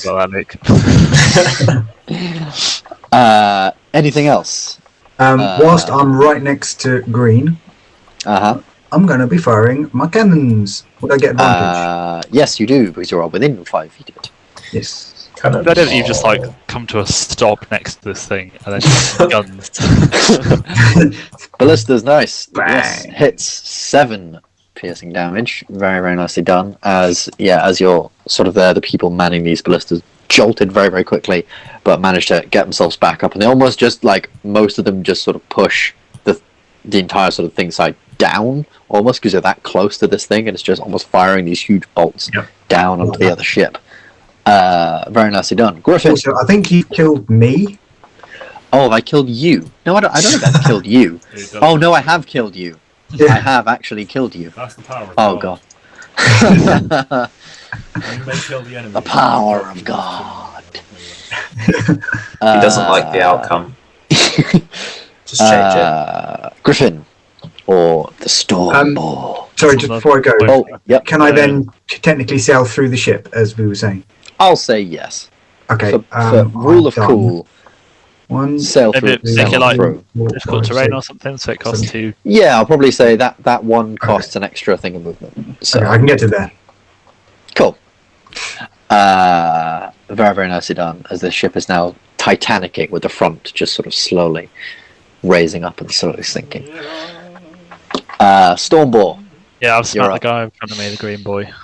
Smack the guy in front of you, yeah? For Roll mighty 4 damage. mighty 4 damage, but I'll tell you what, that mighty 4 damage is enough. As this ballista just sort of, like, a couple of them just sort of lean up, shunk, and it's just that last little bit it needed for this huge ballista bolt to go straight through the mast.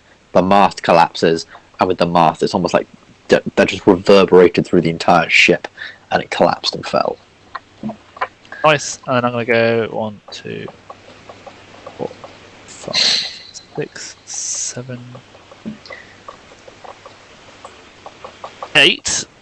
And as my other ship action, I do Carpenter? That's just got all in brackets. What does that mean? Yes, that's no matter what ship you are, that will take all of your ship actions to do. Okay.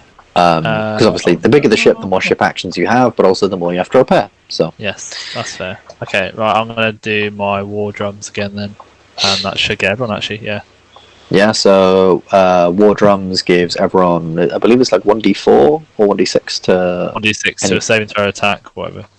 yeah, basically Barding's Inspiration. None of you have needed it so far, you've all hit pretty Yeah. high. So again, as you're sort of sailing through the middle of this, coming off, just destroying green, you can see as it just sails past green, it's just this huge thing of orcs just screaming at them from the side.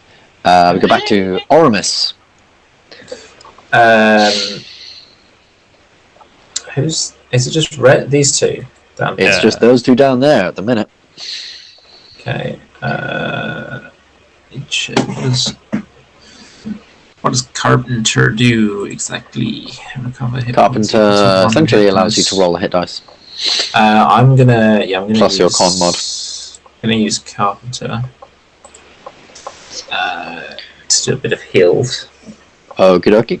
Roll a hit dice and add your Constitution modifier. Con.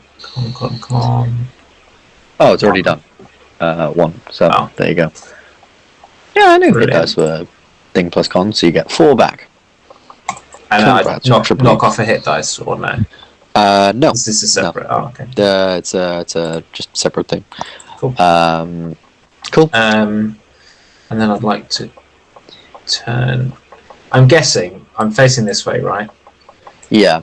And one turn is one face on the hex, yeah? Yeah. Okay. The second, I'm just gonna. Oh, don't know about that actually.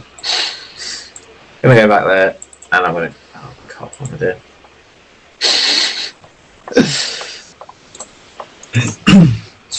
Seven, 8. So there.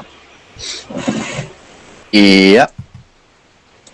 Looks good to me. Next, it is the enemy's turn, and they are feeling a little bit rattled. But seeing some of you guys alone, you guys as a big group, that's worrying. But the Dragon's Revenge almost peering out this side is intriguing them. So you go 5, God's 10, sake. 15, 20. Why am I doing it in fives? That's 4, No, you did it earlier. I didn't. 5, 6. Because you're programmed to 5s. 1, Conditioned. 2, 3, 4, 5. Is this just like a flat bit of beach? Can you see over it? 6. Yeah, you can see over it. Yeah, You can fire over yeah, you can fire over. Then each of them are going to use their rigor to go 1, 2, 3, and 1, 2, 3. And I don't think either of them can actually get a shot off that would hit you. So count yourself lucky in that respect. In which case, then they are actually going to do nothing else. Yeah, basically it. Actually, no. This one's going to use the captain action to get another turn, effectively. Or to get another ship action, so it's going to go bang. No, I can't do that. Another ship action, pardon me, to...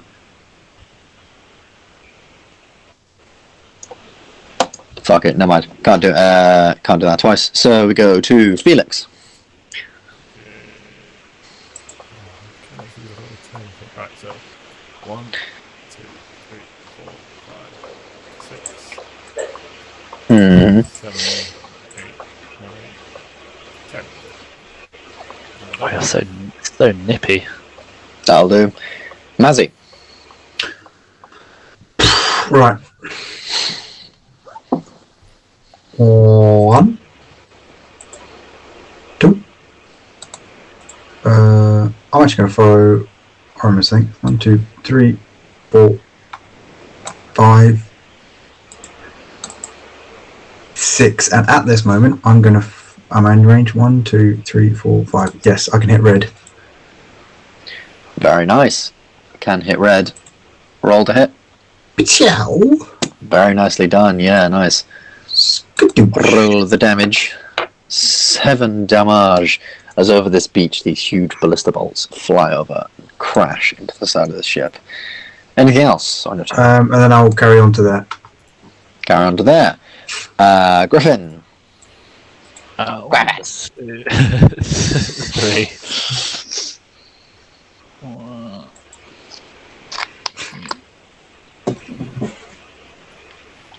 Oh, how many points of movement does it take to just do a Yui? you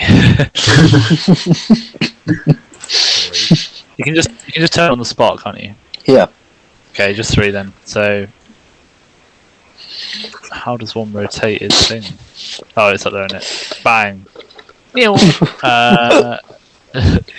Let's kill Ben. I hiccuped. Oh god, I hiccuped and burped at the same time. 5. Ow! 1, I'm 2, fine. 3, 4. Right, I'm gonna hit the red guy Here, the red guy. with my ballista, which has been bloody lethal so far. Bloody lethal. Hit it. I'm doing it. It hit. Right. That's good. Right, Right there. You have to be the orcs now. Yeah. Release the ballistas. Release them ballistas, innit? Oh, that's a lovely shot, Tony. yeah. That's a Oh, lovely yeah. shot. Tony. Fantastic shot, Tony. The first mate's now officially called Tony. Yeah. And we'll hit another war drums. But that's spelled Tony, like the body parts. Toek. It's his favourite places to bash with his hammer. The toe and the knee. And do another drums. Nicely done. Alright. Can you do 2 attacks in the same time? Can I do 2 blisters or no? You cannot, I'm afraid. The only time you can do 2 attacks on the same turn is if you have 2 different types of attacks, or if you have multiple layers of guns, like cannons. You can do multiple. Essentially, it's that multi-attack. 7. I can get there with the rest of my movement. I'm going to go around the other way. Cool. Sideways. Yes. Just I did do, in the absence of another attack, I did do the drums, so you both got that modifier should you need it. Cool. Oramis, you're turning around the wheel, lad. We? Dosh. How many was that? That was 2, 3. Can get to that. You can get to there. Now roll to hit with advantage if you'd like. I'd like to fuck him up. Oh, laddie. Now that gets me going. That does hit. And I'll tell you why it gets me going as well. Because it fucks them up. As this just salvo of cannons are released from the side, and you realise now that the winds are quite drastically and quite heavily picking up, it would seem. And almost uncannily at the same time as you just unleashing a salvo, just over here on this island, a spark of lightning just streaks down and cracks, and the thunder reverberates at the same time, and people just, like, this entire ship just goes fucking mental, as not only is their ship blown up, but they're also fucking terrified. But nicely done. Anything else on your turn? What else can I do? You also have ballistas, if you haven't used any other actions. Can I ballista the red one? Not the red one. You can indeed. Oh. But that ballista doesn't hit as you fire it off, and this ballista, because of the wind, just sort of tinks off the side of the brig's quite firm hull. Next up, it's its turn, and it's just going to go 5 and destroy you with a salvo of cannons. Cannon fire. There's a 15 to hit. Are you low? Again, pretty low. It's fine. There's only 4 damage from all of these cannons. They rolled a 1 on the fucking D10. Piece of shit. God. I'm just gonna go 2, 3, 4, 5, 6.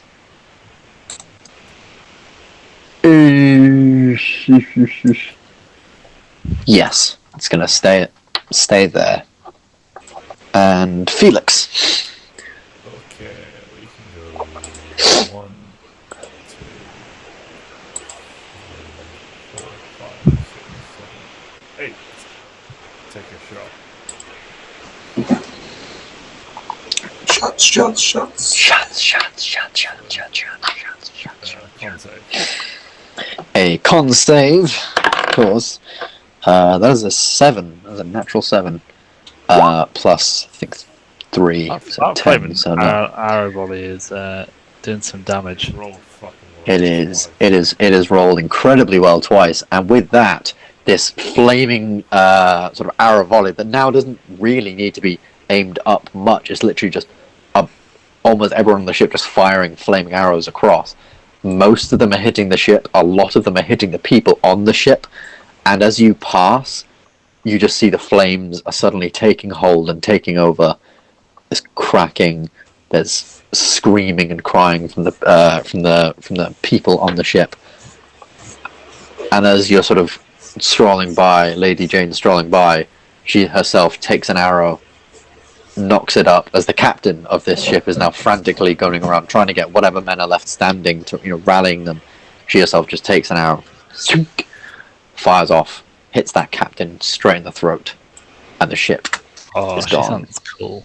That's savage. She is blown away by the force of the arrows.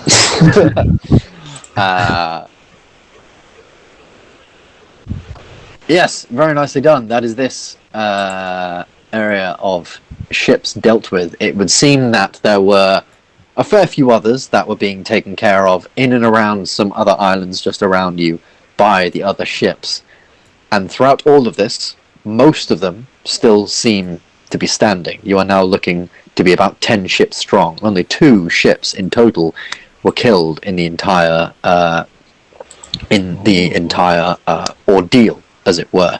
Unfortunately, however, one of these ships did hold the cook that was adjudicating your arm wrestle yesterday. Not very, Fred. very, very sadly. But Did he swim to the island? maybe. Just We'll have to find out the end of the Just roll me a d20. Roll me a d20. Okay. Matt. Go for it. See if this random guy. You know what? Yeah, he survived. Yeah. He managed to. Why He is managed to Mazzy wrong? I thought realize. he liked it when people died at sea. Especially innocent babies. No, it's just only innocent babies. At least you've got a groove, you know. Yeah, exactly. You've got a She thing. needs to have a thing. Is there anything anyone would like to do at the present moment as all the ships are beginning to sort of rally, form back into their position, going Can I heal up deeper a into little these bit? islands? Carpenter. Yeah, sure. You can effectively take the ship's form of a long rest, which means you can expend hit die. That does take an hour. A short rest. Short rest even, yes. Short rest. So if you wanted to wait an hour, you can. Otherwise, you can just roll Carpenter. There is no time like them. Don't even need that much. How many times can I roll Carpenter? I'll say depends how long you want to stay there, but probably once. I'm going to say once. Yeah. I mean, Cool. you've said that Carpenter doesn't cost any hit dice, Ben. I have, and I was really stupid in saying that. It should cost hit dice, so I'm going to say from now on it does cost hit dice, because I've literally just thought, well, why would they take a short rest? Yeah, why would you take If they can just roll a Carpenter. Over and Yes, so anyone who rolled Carpenter before also take that off your total hit dice. But yes, you can roll Carpenter if you'd like. Steal your resolve. Keep pushing on into the midst of the island, but also there seems to be in the midst of the storm. What are you And as guys you- waiting for? We press the attack. Yes, and as you keep Yes. pushing on forward, it takes a fair bit of sort of skill to maneuver between the different islands. Unfortunately, in the storm, as this wind is racking many of your ships, you lose one ship to just having their hull crashed into the side of an island. Is it Very, the very Dragon's unfortunately. It is not the Dragon's Revenge. It is one of the unnamed ships that are out there. Asshole. But it What is. kind of ships were those then that we just faced? Was it Suffragine? They were Hallowhand's fleet, so they were Oh, a okay. mix of Everything. merchants who owed him way too much money, general brigands who saw Hallowhand as a way of making a quick buck, pirates, again, way of making him a quick buck, things like that. Rest assured, none of these people, you can assume if they are in his sort of inner circle of fleet, were They're innocent. horrible. They'll probably all had their, they had their choice of being there or not, and unfortunately they made the wrong choice. people. You press forward, with the storm getting worse and worse, and we find ourselves finally in almost like a fairly central part of all these islands. These are sort of dappled everywhere, and you can see way off in the distance and you can almost hear and feel Hallowhand beckoning you forward. But the only way you can really tell by this is that the closer that you get, the colder you get. But this isn't like any sort of regular cold. This is like a sort of deathly chill that blows through the air and whistles through the sky. And as you look up, this strange skull is still here. But instead of now, light parting from the clouds through one of the eyes, lightning occasionally cracks through it. It's a horrifying visage. But as you're pushing on through, obviously you make it to this area, and you do find, I don't know if you guys can thing your ships. You can't, so I'm going to have to redo that. Let me just do that real quick. City drop points. Yeah, Oh, just yeah, Rubbish. rubbish result. Against who, sorry? Palace. Alice. Not even Roy Hodgson's Palace.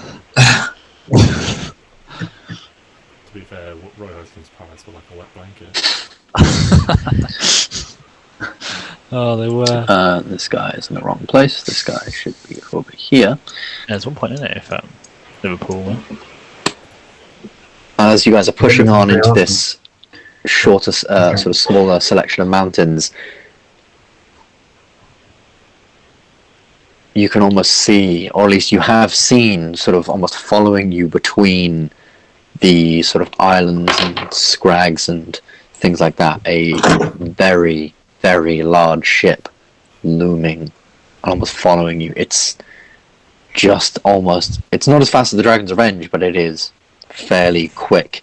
It is almost beautiful, but also quite terrifying. It's got this very dark oak, almost like ashen, like it had been burned look over the hull, and the sails sort of flap, and they are quite ragged, and they look like they've definitely seen better days, but it all adds to the sort of jarring, almost terrifying nature.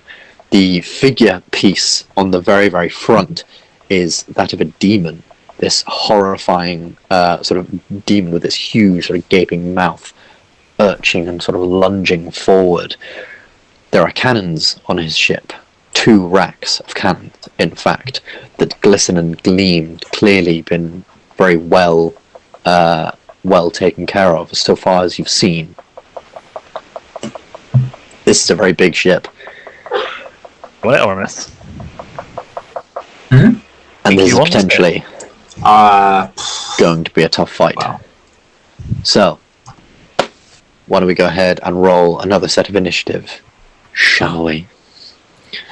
A chance to redeem yourselves in Luke's going first. initiative orders. Luke, given you have no initiative, it's like it knows it's your moment.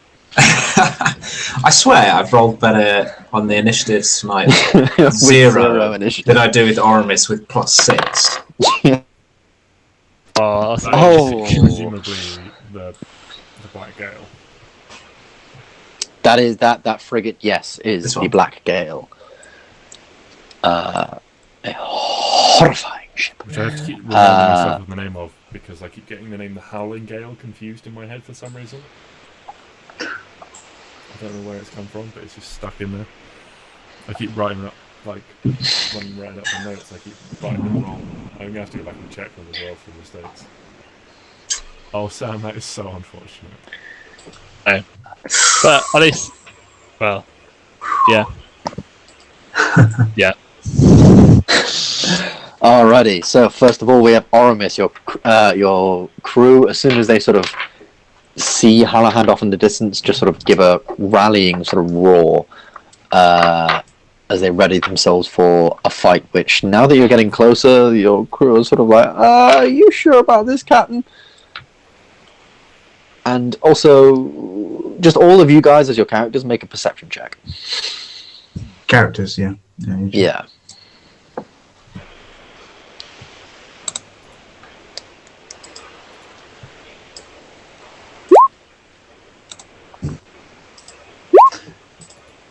Oh, perception 15. I can't see So one it. thing... Yes, you guys are... So I obviously, lifted you up, I thought you got 21. Griffin and Felix, you guys are sort of, you guys aren't sea folk. You're driving the damn thing too fast. I can't see anything. You're more sort of focused on, like, you know, holy shit, there's Hallowhand, what's the plan? I'm focused on Caspian and Frank, who are both standing on the steps at either side of the wheel, and every time Frank takes a step up towards the wheel, so does Caspian. Literally, yeah, it's this strange Aramis. thing. Until eventually... I think that's more just for protection, though. And then eventually Frank just goes, Frank! If ever there was a time for you to not be a prick, can it please be now? He's talking To himself. No, Caspian. At which point Caspian's just like, huh? Oh fuck! There's the ship. Yeah, sprints off to do his duty. But that's the best motivational speech ever. Oramis, you are sort of aware, but you're sort of more focused. You're keeping a very, very keen eye on Hallowhand himself, who is at the sort of wheel of his ship, barking orders terrifyingly down at his crew. But Mazzy, you can almost see it, and you're sort of keeping your eyes peeled, and you can see at the very front of this ship is the druid, this ocean elf druid, with his staff. And as he's sort of got his staff in hand, he's knelt down beside it and he's concentrating quite hard. And you can suddenly see a spark on the top of his staff. And then lightning crusades down just into the middle of the ocean. And then the thunder reverberates. And you remember hearing that whenever anyone's really fought Hallowhand on the ocean, there's been a storm. It would appear now you realise why. His druid friend seems to have some kind of innate control over the weather for desperate situations such as this.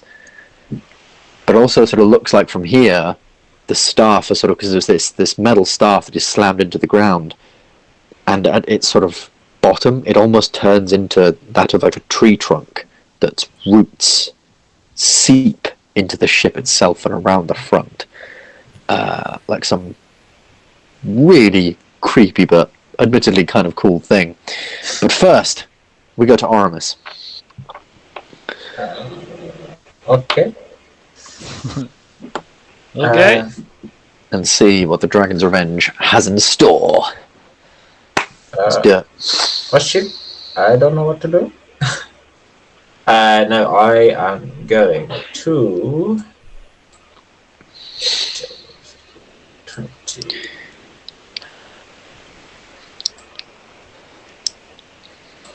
Just going to move there. Not pushing on too far ahead just yet. Nice. That's it. Is also around sort of the start of all this, sorry I forgot to mention it, that you hear a sort of voice in your head, and it's actually the voice of Lady Jane, who seems to almost, you can hear this almost whisper in the back of your head, and as you look back you can see she's almost whispering the thing as well, much like several spells that you might know. And as you can hear this whisper, she just says, look, we just need the main one down. Once he's dropped, let us take care of the rest. You and your men get aboard that ship and kill that fucking bastard. Let's go. So, you charge forward. Anything else on your turn, or...? Well, if she said that, I'm going to push the boat a little bit more.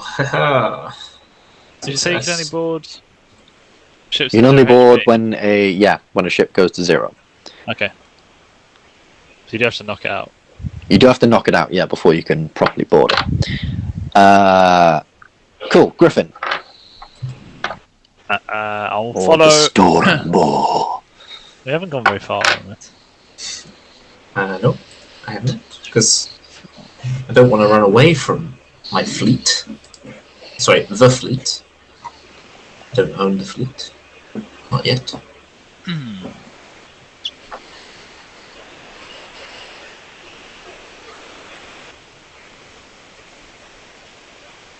Right, I've got there with extra rigging. Got there with extra rigging. Anything else? That's everything. I think extra rigging was 2, wasn't it? We just had a discussion. Yeah, so... Okay, yeah, that's cool. That's all good. 1, Nice, mate. 2, 3, 4, 5, 6. 1, 2, 3, 4, 6,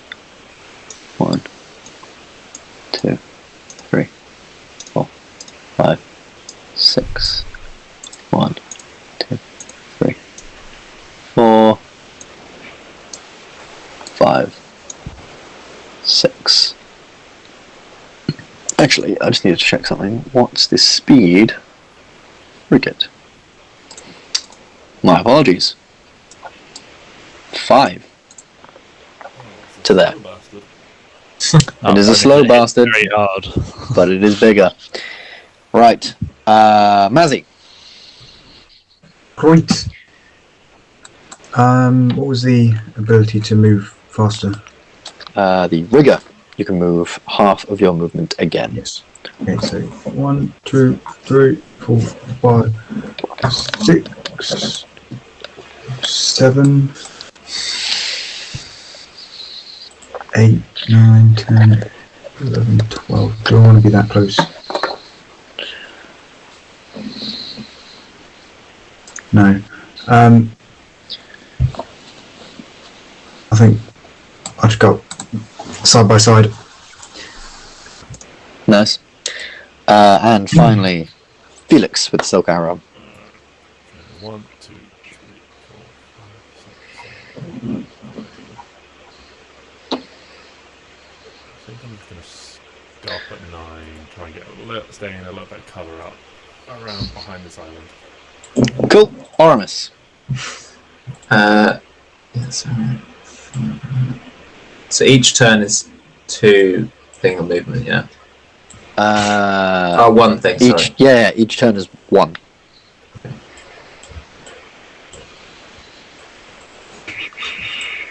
Which one is Hallowhand shoot? Sorry, the big one on the left. Hallowhand is the big boy on the left. Oh, the big figure. Okay.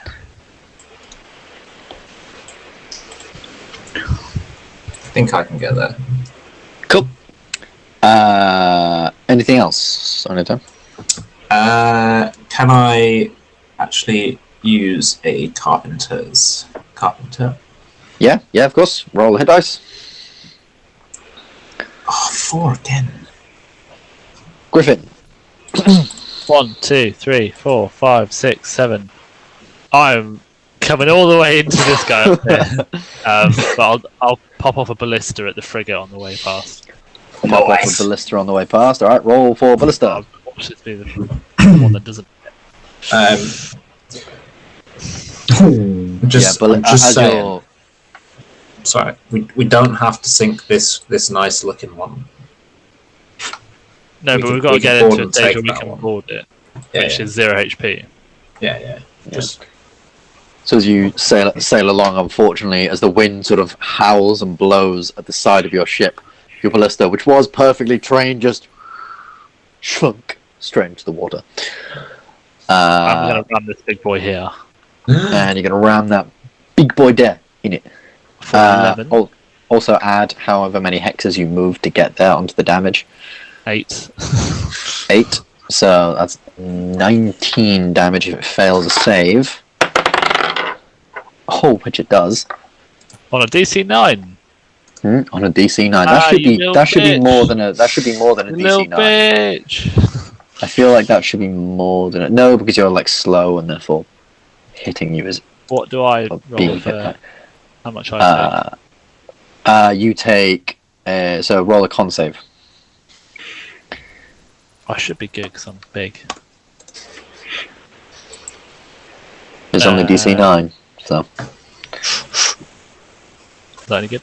Yeah, you're fine. You take half, so you take 5. But yeah, this ship takes a sort of huge crash into the front of the ship. 11 plus your distance. Yeah, 8. Oh yes, so actually you take half, so you take 9 damage. Oh, okay. What did you say to me before? 4. Yeah, before I said 5, now it is 9. Okay. Yes, because I forgot to add on the distance you moved. Cool. Anything else? Don't think there is anything else. That was very much like a. This one's for you, Oramis. Cheers, my dude. Woo! It is now the turn of the enemies, and they have now got some nice new bait for them to catch onto. This guy is going to go here, and then he's going to go here, and then he's going to go here, and then get within 5 feet of you, so he'll have advantage. And that's a natural 19, so I'm going to assume that hits, and that will therefore be 8 points of piercing damage. Lads, it's been a pleasure. This guy is going to cross you. Don't die. Say 9. 8. Said 8. 8. Okay. It To depends on what Hallowhand's got in the locker. and this guy here is this brig here. I think he is going to focus on other prey for the minute. 3, 4. I don't mind it. I don't mind if he wants to smash 5. me. It's okay. 6. Rigger. 7. 8 for advantage. Roll against the Dragon's Revenge. Or with a natural 20. I'm very sorry. I'm very sorry there, mate. That was rather mean of me. Oh, but that's really shit. That is 7 points of piercing damage Oh, you lucked out, fella. on a natural fucking 20. For a 1 and a 3. Where the fuck did my other... I used a percentile dice for that, but it's not... I don't know where my D10's gone. I'm sad. But that is all he can do. This guy is going to come in 1, 2, 3, 4, 5, 6. Rigger 1, 2, 3. And now the big boy. 1, 2, 3, 4, 5. And he's going to make 2 attacks against the Stormboar. Come on. Come on. Fuck. Fucked it. Oh, that is actually a 11 to hit. I think That's that might short. hit, I have a dreadful AC. I'm a huge boat. Yeah, that hits. Most My hits AC, do. my AC is 8. Oh, You're like a big, reinforced bastard. yeah. I feel like I'll tell you Well, what it's I've got fucking. more I'll tell you HP what it's done, because a brig is actually meant to have an AC of 13 according to the thing. But I'll tell you what it did. I set your AC and then I changed your dex. Ah, I see. I did find that really confusing because I've got the other thing up here and it does say a brig has 13 AC on the actual thing. Yeah. So that doesn't hit, in fact. But he does get to make a second one, so fuck you. Yeah, either. And that one doesn't hit as well. As you find that through this, all these waves and things, it does fire off a salvo of sort of cannons at you, but you guys are able to batten down the hatches just enough so that most of them miss with a sort of wave impending and looming over, but the ones that do hit don't deal enough damage to really sort of be counted as damage per se. You are, yes. So when they miss both their attacks, there's going to be just members of my crew mooning them and stuff like that. Literally, yeah. It's just a bunch of pissing orcs off just the side. Hey! screaming obscenities and everything. There's just even some guy tries to fling his shit, but obviously in the wind. And some guy tries to piss into the wind, but unfortunately, given the wind, it just goes.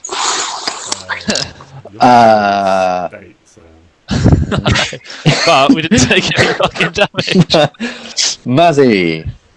Let's see what Right. we got. I'm going to go 1 turn, 2 turns. So it's 3 to get basically there. Mhm. 4, 5, 6.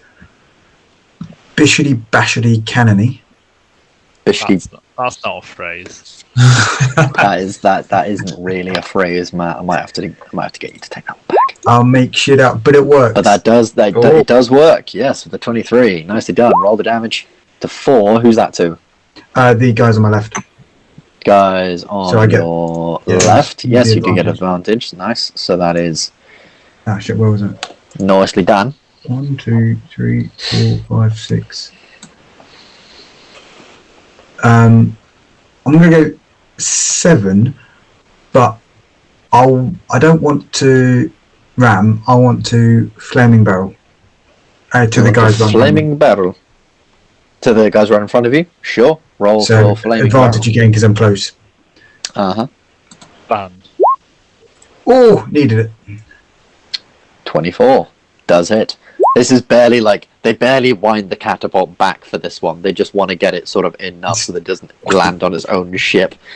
Be a nice 12 damage. A nice hefty... And to avoid number. a crash, I'll finish there. Oh, the right fucking way. Nicely done. You know, really. Silk Arrow. You're coming around the side. You're being all sneaky. Alright, 1, 2, 3,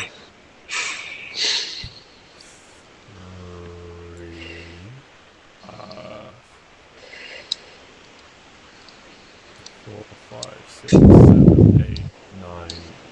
Does that count as a ram if I go there on 10? Yes, it is a 3-thing long ship. It's beginning to be a So, little that bit of does a clusterfuck. It has begun to be a little bit of a clusterfuck. Okay, I'm gonna do something mildly risky and double down on the ram and flaming arrow. Yep. Oh, So the ram is DC 11, the flaming arrow DC 12, Alrighty. So roll the damage for Ram. and that is plus 1, 2, 4, 5. He does pass the Ram, unfortunately, with a natural 16. So he'll take 4 damage. No, it's plus 7 for. Oh, plus 7. The So difference. that's actually 7 damage. He takes to half it. And then Flaming Arrow. I take half 7 as well. How are you looking? Oh, my You've not been hit yet, actually. That's the first damage I've taken. Yeah. And then DC 12 dex save for flaming DJ 12 dex save, natural 19. arrow. So 6 Rolled damage. well. So 6 fire damage yours. Very nice. As Hallowhand, you can see him visibly enraged at the fact that just fucking everyone's around him now and just making an absolute clusterfuck of him. He just needs to get out of here very quickly. Back to Oramis. okay. 5, 10. Well, 1, 2, 3. Would you say I could shoot my? I'm guessing the cannons. I'd risk hitting the other boats. These two. Yes, I would say if you miss, you could. No, because you're. Wait, which way are you facing? You're facing forward. Yeah. I'm gonna say no. You won't risk hitting them. You'll risk hitting the Stormboar behind them. I Don't won't hit, miss. don't hit the guy that flung his poo, it's just insult to injury. Okay, I will try cannons. Please pray for the cannons. Oh no!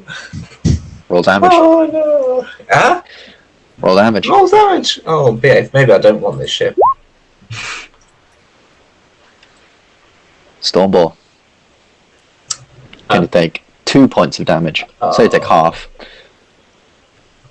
As obviously some of it might go over you, some might go different ways. I'll take 2 points of damage. Orc never forget. Can I, as a free action, can Griffin cast a firebolt at the sails of? Oh no! Can I hit the druid? I'm trying to hit the druid. Try and hit the druid. Yeah, of course. Fireball. Roll That's to a hit. shout. I will do the same. If we could not completely destroy my ship. Oh, I'm not hitting him. Jake, Unfortunately, Go ahead. hits as the druid is, though concentrated, and you would have hit. It does seem that he just sort of like in his concentration, just as this firebolt flings past him. That's No, Oh, JJ. oh, And dear. yes, and the Really same with you. Sea legs, have we, Griffin? No, we shouldn't have come. What did I fucking say? We'll come into it later when we're on solid ground. No, we're fighting on a boat probably. God's sake. Anything guess else if- anyone would like to do while the Dragon's Revenge is pretty close? I guess if Should I they're start taking with pop Mazzarious? shots, You are the captain of your ship, so I can't. so unfortunately you can't. That That is makes sense. your Makes entire thing. Makes But sense. Mazzy does have a bow, if you would like to fire it. It does have a bow. And I am under the command of my captain. What do I do? Hit the druid. He's the dangerous one at the moment. On that. Go on, Matt. I'm going to give you the opportunity. Standard arrow or seismic arrow? Oh, seismic. Seismic? That shit out of it. Matt, it's a standard roll, isn't it, Ben? Yeah, standard roll. Oh no. Unfortunately not, as the arrow, like, as you're aiming it up, the Dragon's Revenge almost crests over a wave and therefore suddenly just sort of tilts back, and you fire, and what would have probably been quite a decent shot just scuttles off into the ocean, and under the water you can just say this as nothing really happens. 20 fish rise to the surface. With the second attack, I'm firing a normal arrow. Normal arrow. That does hit. You got that last time. Yeah, Roll the well. damage. 5 piercing damage to Not the the piercing druid, who, as he sort of takes this sort of knock on his shoulder, does sort of stumble a brief second, and unfortunately 9 doesn't hit with the ballista either, I'm afraid. Now here's where the rolls are turning the tide. I've rolled a ballista attack, Ben. You have, yes. Does that hit? That does not hit, I'm afraid, Oh. Fall away. because it was too low. Funny man. The Griffin. How long have we been playing? This is 50th session. Do you not understand the mechanics? No. I'm gonna Griffin, or the Stormball, rather. Hallowhand. Catapult Hallowhand. Go for it. 12 doesn't hit. Advantage? No, I'm not right No, you're not right next to him, unfortunately. Okay, and then I'll also blister him. Also ballista him. Don't let me Come down, on. boy, ballista. Oi! Doesn't let you down. Roll the damage. That does. That slightly does, yeah. Anything else? 3, 4, 5, 6, 7, 8. This thing is so big. There you go. I've gone up there and I've turned around. Cool. The enemy's turns. Oh, and they're gonna have some fun now that Hallowhand's right next to you. And you know what? 2 people are right next to you. You suddenly watch as through many of the portholes. Well, first he's gonna just fire a shot, probably at the smaller one. It's a natural 16 plus numbers 7, I believe it is. So that's 23 to hit the silk arrow. Just from a maritime perspective, wouldn't he still be going forwards and I'd sort of be cutting behind, so it would make more sense for him to shoot the other one? Potentially. Just to throw him out under the bus. But, but this is also a tabletop I can't game really where argue though. in this moment. Damn it. I guess you could also say that, Matt is bigger and therefore potentially more threatening, but you have a load of elves on board with flaming arrows. So I think he's going to fire at you, and he's going to deal... That's not even that worrying. That's fucking 5 piercing damage. Well, that's fine, I mean, 25% of my HP. And he gets, and he gets to fire again, this time at Matt. With a natural 20. He'll miss. Can That is 11 points of damage. 11. Third of I was on max HP. It's a third of my HP in 1. Oh. Yes.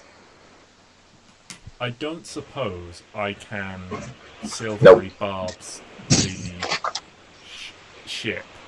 It's got a range of 60. No, because it's not just one person or one I living thought creature, you'd like probably one say that, creature. but I It thought is probably lots of would. creatures maneuvering ships. I thought you'd say that. That's why I had a counter argument. This is persuasion roll. Oh, okay. Very nice. And for his third action, you watch as a few of the cannons on the middle deck are pulled away and replaced by smaller but longer ones that sort of jut out. And in a very brief moment of chaos, there is a crackle and a brief sort of spark at the end of them. And then lightning shatters out to the side. It doesn't have very much range, but it's enough to hit you two. Can the both of you, as your ships, make dexterity saving throws? Please? I am dead. Eh? I'm probably also dead. For real? You're maybe dead. I'll be near dead. Dead.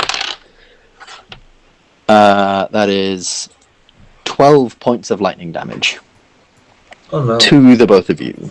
That Oh. was a Who's that? shitty ass roll. Arrow and Uncanny dodge. Is it AoE effect? No, it is just to anyone at the side of him in a certain radius. So, And he's going to go... Yes. That's a good point. 1, So 2, evasion. 3, He's evasion. I'm shooting. As your 5, captain, I command you. 6. No, 5. That's all you can get. In actual case, then he's not gonna. He's gonna go. Where was he? He was there. So he's gonna go. no, No, One. one up. he was there. He was there. Ah, yeah, he was there. No, he was, No. he was No, yeah, no, yeah, he was there. He was there. Yeah. 1. how's he doing this with his phone? He's part of the ethereal Magic ship world. sound. He's got Four. magic on his ship. You don't know where it is. That's 5. That'll be cool. Rest of the boats. This one's gonna go. 1, 2, 3, 4. He's gonna try and fire at the screaming eagle, which is a natural 5 that doesn't hit, and it's going to go 5, 6. Oh. This one is going to try and shoot the screaming eagle also. This red one as it passes by. That is a natural. That's an 13. Matt. Oh, sorry. You. I didn't realise that was me. 13. I forgot the names. Yeah, of course that hits. 5, 6. Cool. So That is what it's is, like being Gylndan. in fact, oh, that's decent. That is 9 points of piercing damage. As this ballista shot does get max damage and fucking wrecks your laddie. 1, 2, 3, 4, 5, 6. No, it's No, it's not. It's not going to turn because it can't turn. Mazzy with the screaming eagles. I'm gonna fuck. I'm gonna fuck out of here. Who do I want to fire at before I leave? Big boy. Big boy. That can be a flaming barrel Flaming barrel. chopped behind me. Fireball. That just hits. Burn him. Oh, that's good damage. Burn It's him. okay damage. Burn with me. Oh. Breaking The news. least threatening thing to ever hear after burn him. Anything else? Are then going to fire at the ship in front of me, to my left, obviously, and again, I assume I can't use flaming barrel, so the Ballistas. canons. Hey, nicely done. Roll the damage. And Oh, that's roll nice. one more d6. Go on then. Big boy sit? No. Big boss said no. No. Then we do the movement. 1, But that has put this brig to a pretty weak state. 3, Big on the 4, break. 5, 6, 7, 8. That's not quite right now. No, I won't do that because that's in your way. I'll go 8. Cool. It's still in my fucking way. Silk arrow, the silkiest of arrows. Get up and down. That's fucking dog shit. That is dog shit. Regain 2 HP. Yay. What a waste. Your carpenter's had a mare there. We We brought the wrong wood. He's trying to This birch. trying to put a nail in with the wrong end of the hammer. Into a bit of wood that's already attached. We just keep reinforcing the wood with nails. I'm sure that'll work. JJ's leaving the map. He's he's done. Oh, yeah, I'm using the whatever Sam shit's called again as cover. That's what I was Fair finding. enough. I just never running. I need another sort of 5 rounds to You'll get heal there. up because I would die in one. My Indeed. ship's Yeah, I think Like the it's gone orb, down to 2-man, 2-ship battle here right now. Stompy ore. yeah. It's the Stormboard to everyone else, but it's the Stompy whore to these people. Awesome. Well, that is the end of the round, and it is 10:30. I'm happy to go for one more round if other people are, or we can leave it here and potentially get back to this next time. How's Hallowhand? Amazing. Hallowhand is looking. Oh, let's have a look. Oh, not. I'll say starting to look Is he bloody bad. Yes, and a little bit. So that's like half and over. So I'm happy to end it there, and then I think, are we meeting up in person next week? Can do. yeah. I did suggest it, and if we get through this whole shit bit pretty quick and stuff, then I don't think reckon it's that bad, man. you guys can Get in the bin. if we get through this shit bit pretty quick, we can be on fine stead to be, well, obviously then we'll be fighting Hallowhand and take him down. Who knows? Ba-ba-da-ba. Would be fun to do in person, taking him fully down town. That's what we do. Baby, are you down? It is indeed what we do. Hope you all enjoyed. Hope this is a nice little change up to not be swinging axes and stuff. It's still rolling to hit, so really it doesn't fucking make a difference. It's all about Just your on hexes. imagination. But it is about the imagination, and the imagination is key.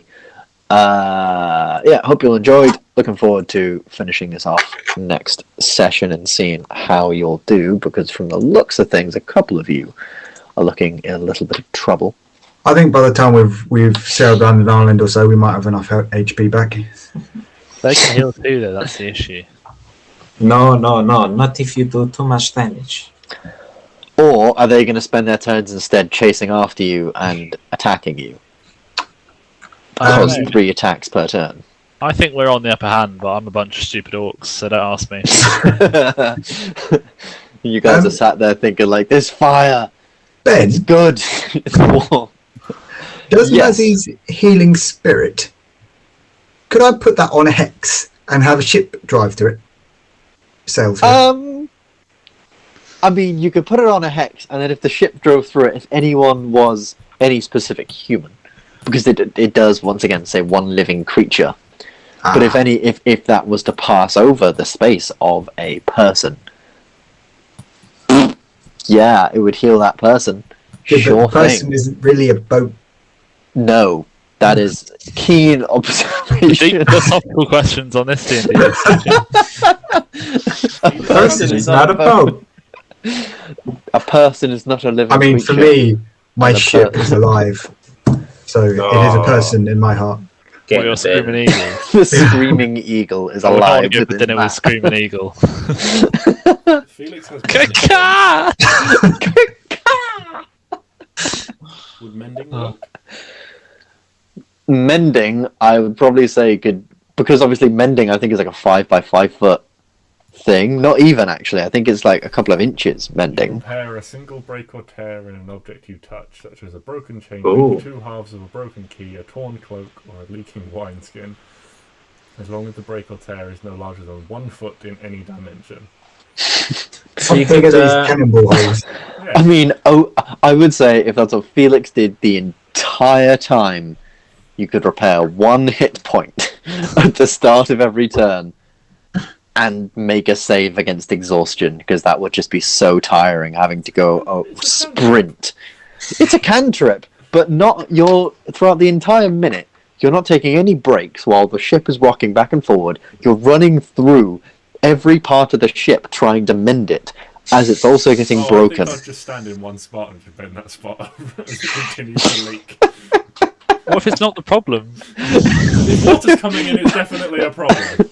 Yeah, but what if the it rest of then the problem? fixes, and then water comes from another bit, and Felix then is like, I'd oh, go- but it's then not I'd my go to spot, that so it's fine. Exactly, this is my point. But there we are. No, it's fine. I'll go big. And what I'll do is I'll just stick my fingers and toes in all the holes, and you just come down afterwards, and it'll just be there spread eagled in the hole, just like. And then it'll That's the off, thought. and you go, Is this how you get half giants? I like the thought that Felix goes big, and suddenly the Dragon's Revenge just goes dunk under the water. just but to one it's side. still like floating. It's just you can't really see the boat beneath Felix, so it's almost just like Felix is floating on water. It's Like, surfboard. hey. It'll make the Dragon's Revenge a surfboard. Yeah, just Literally, grab a yeah. and just start turning them like windsurfing. Because I mean, in reality, I think Felix would actually be probably as big as one of these smaller ships What? if he became huge. Essentially, he would get very, very big. Alright, get me close. I'm gonna do that. Cannonball. You'd be like the I would so allow it. I would so WWE leap finishing on one move of down the them middle of the masts. boat just to crack it. Nowhere. I would just leap on one of their masts and then go really, really big. So then suddenly the mast goes snap, and just suddenly goes from being like a cross to just snap. Alright, gotta remember that. Boom, Get me close. destroyed. But then you also have an entire crew of people shooting at you. So He's fine. We'll You'll be cover it. fine. Cancel it, We'll give him cover and just fire. dive into the water, and then I'm tiny. nice. Anyway, hope you all had fun. See you all next week in person. Peace out, homies.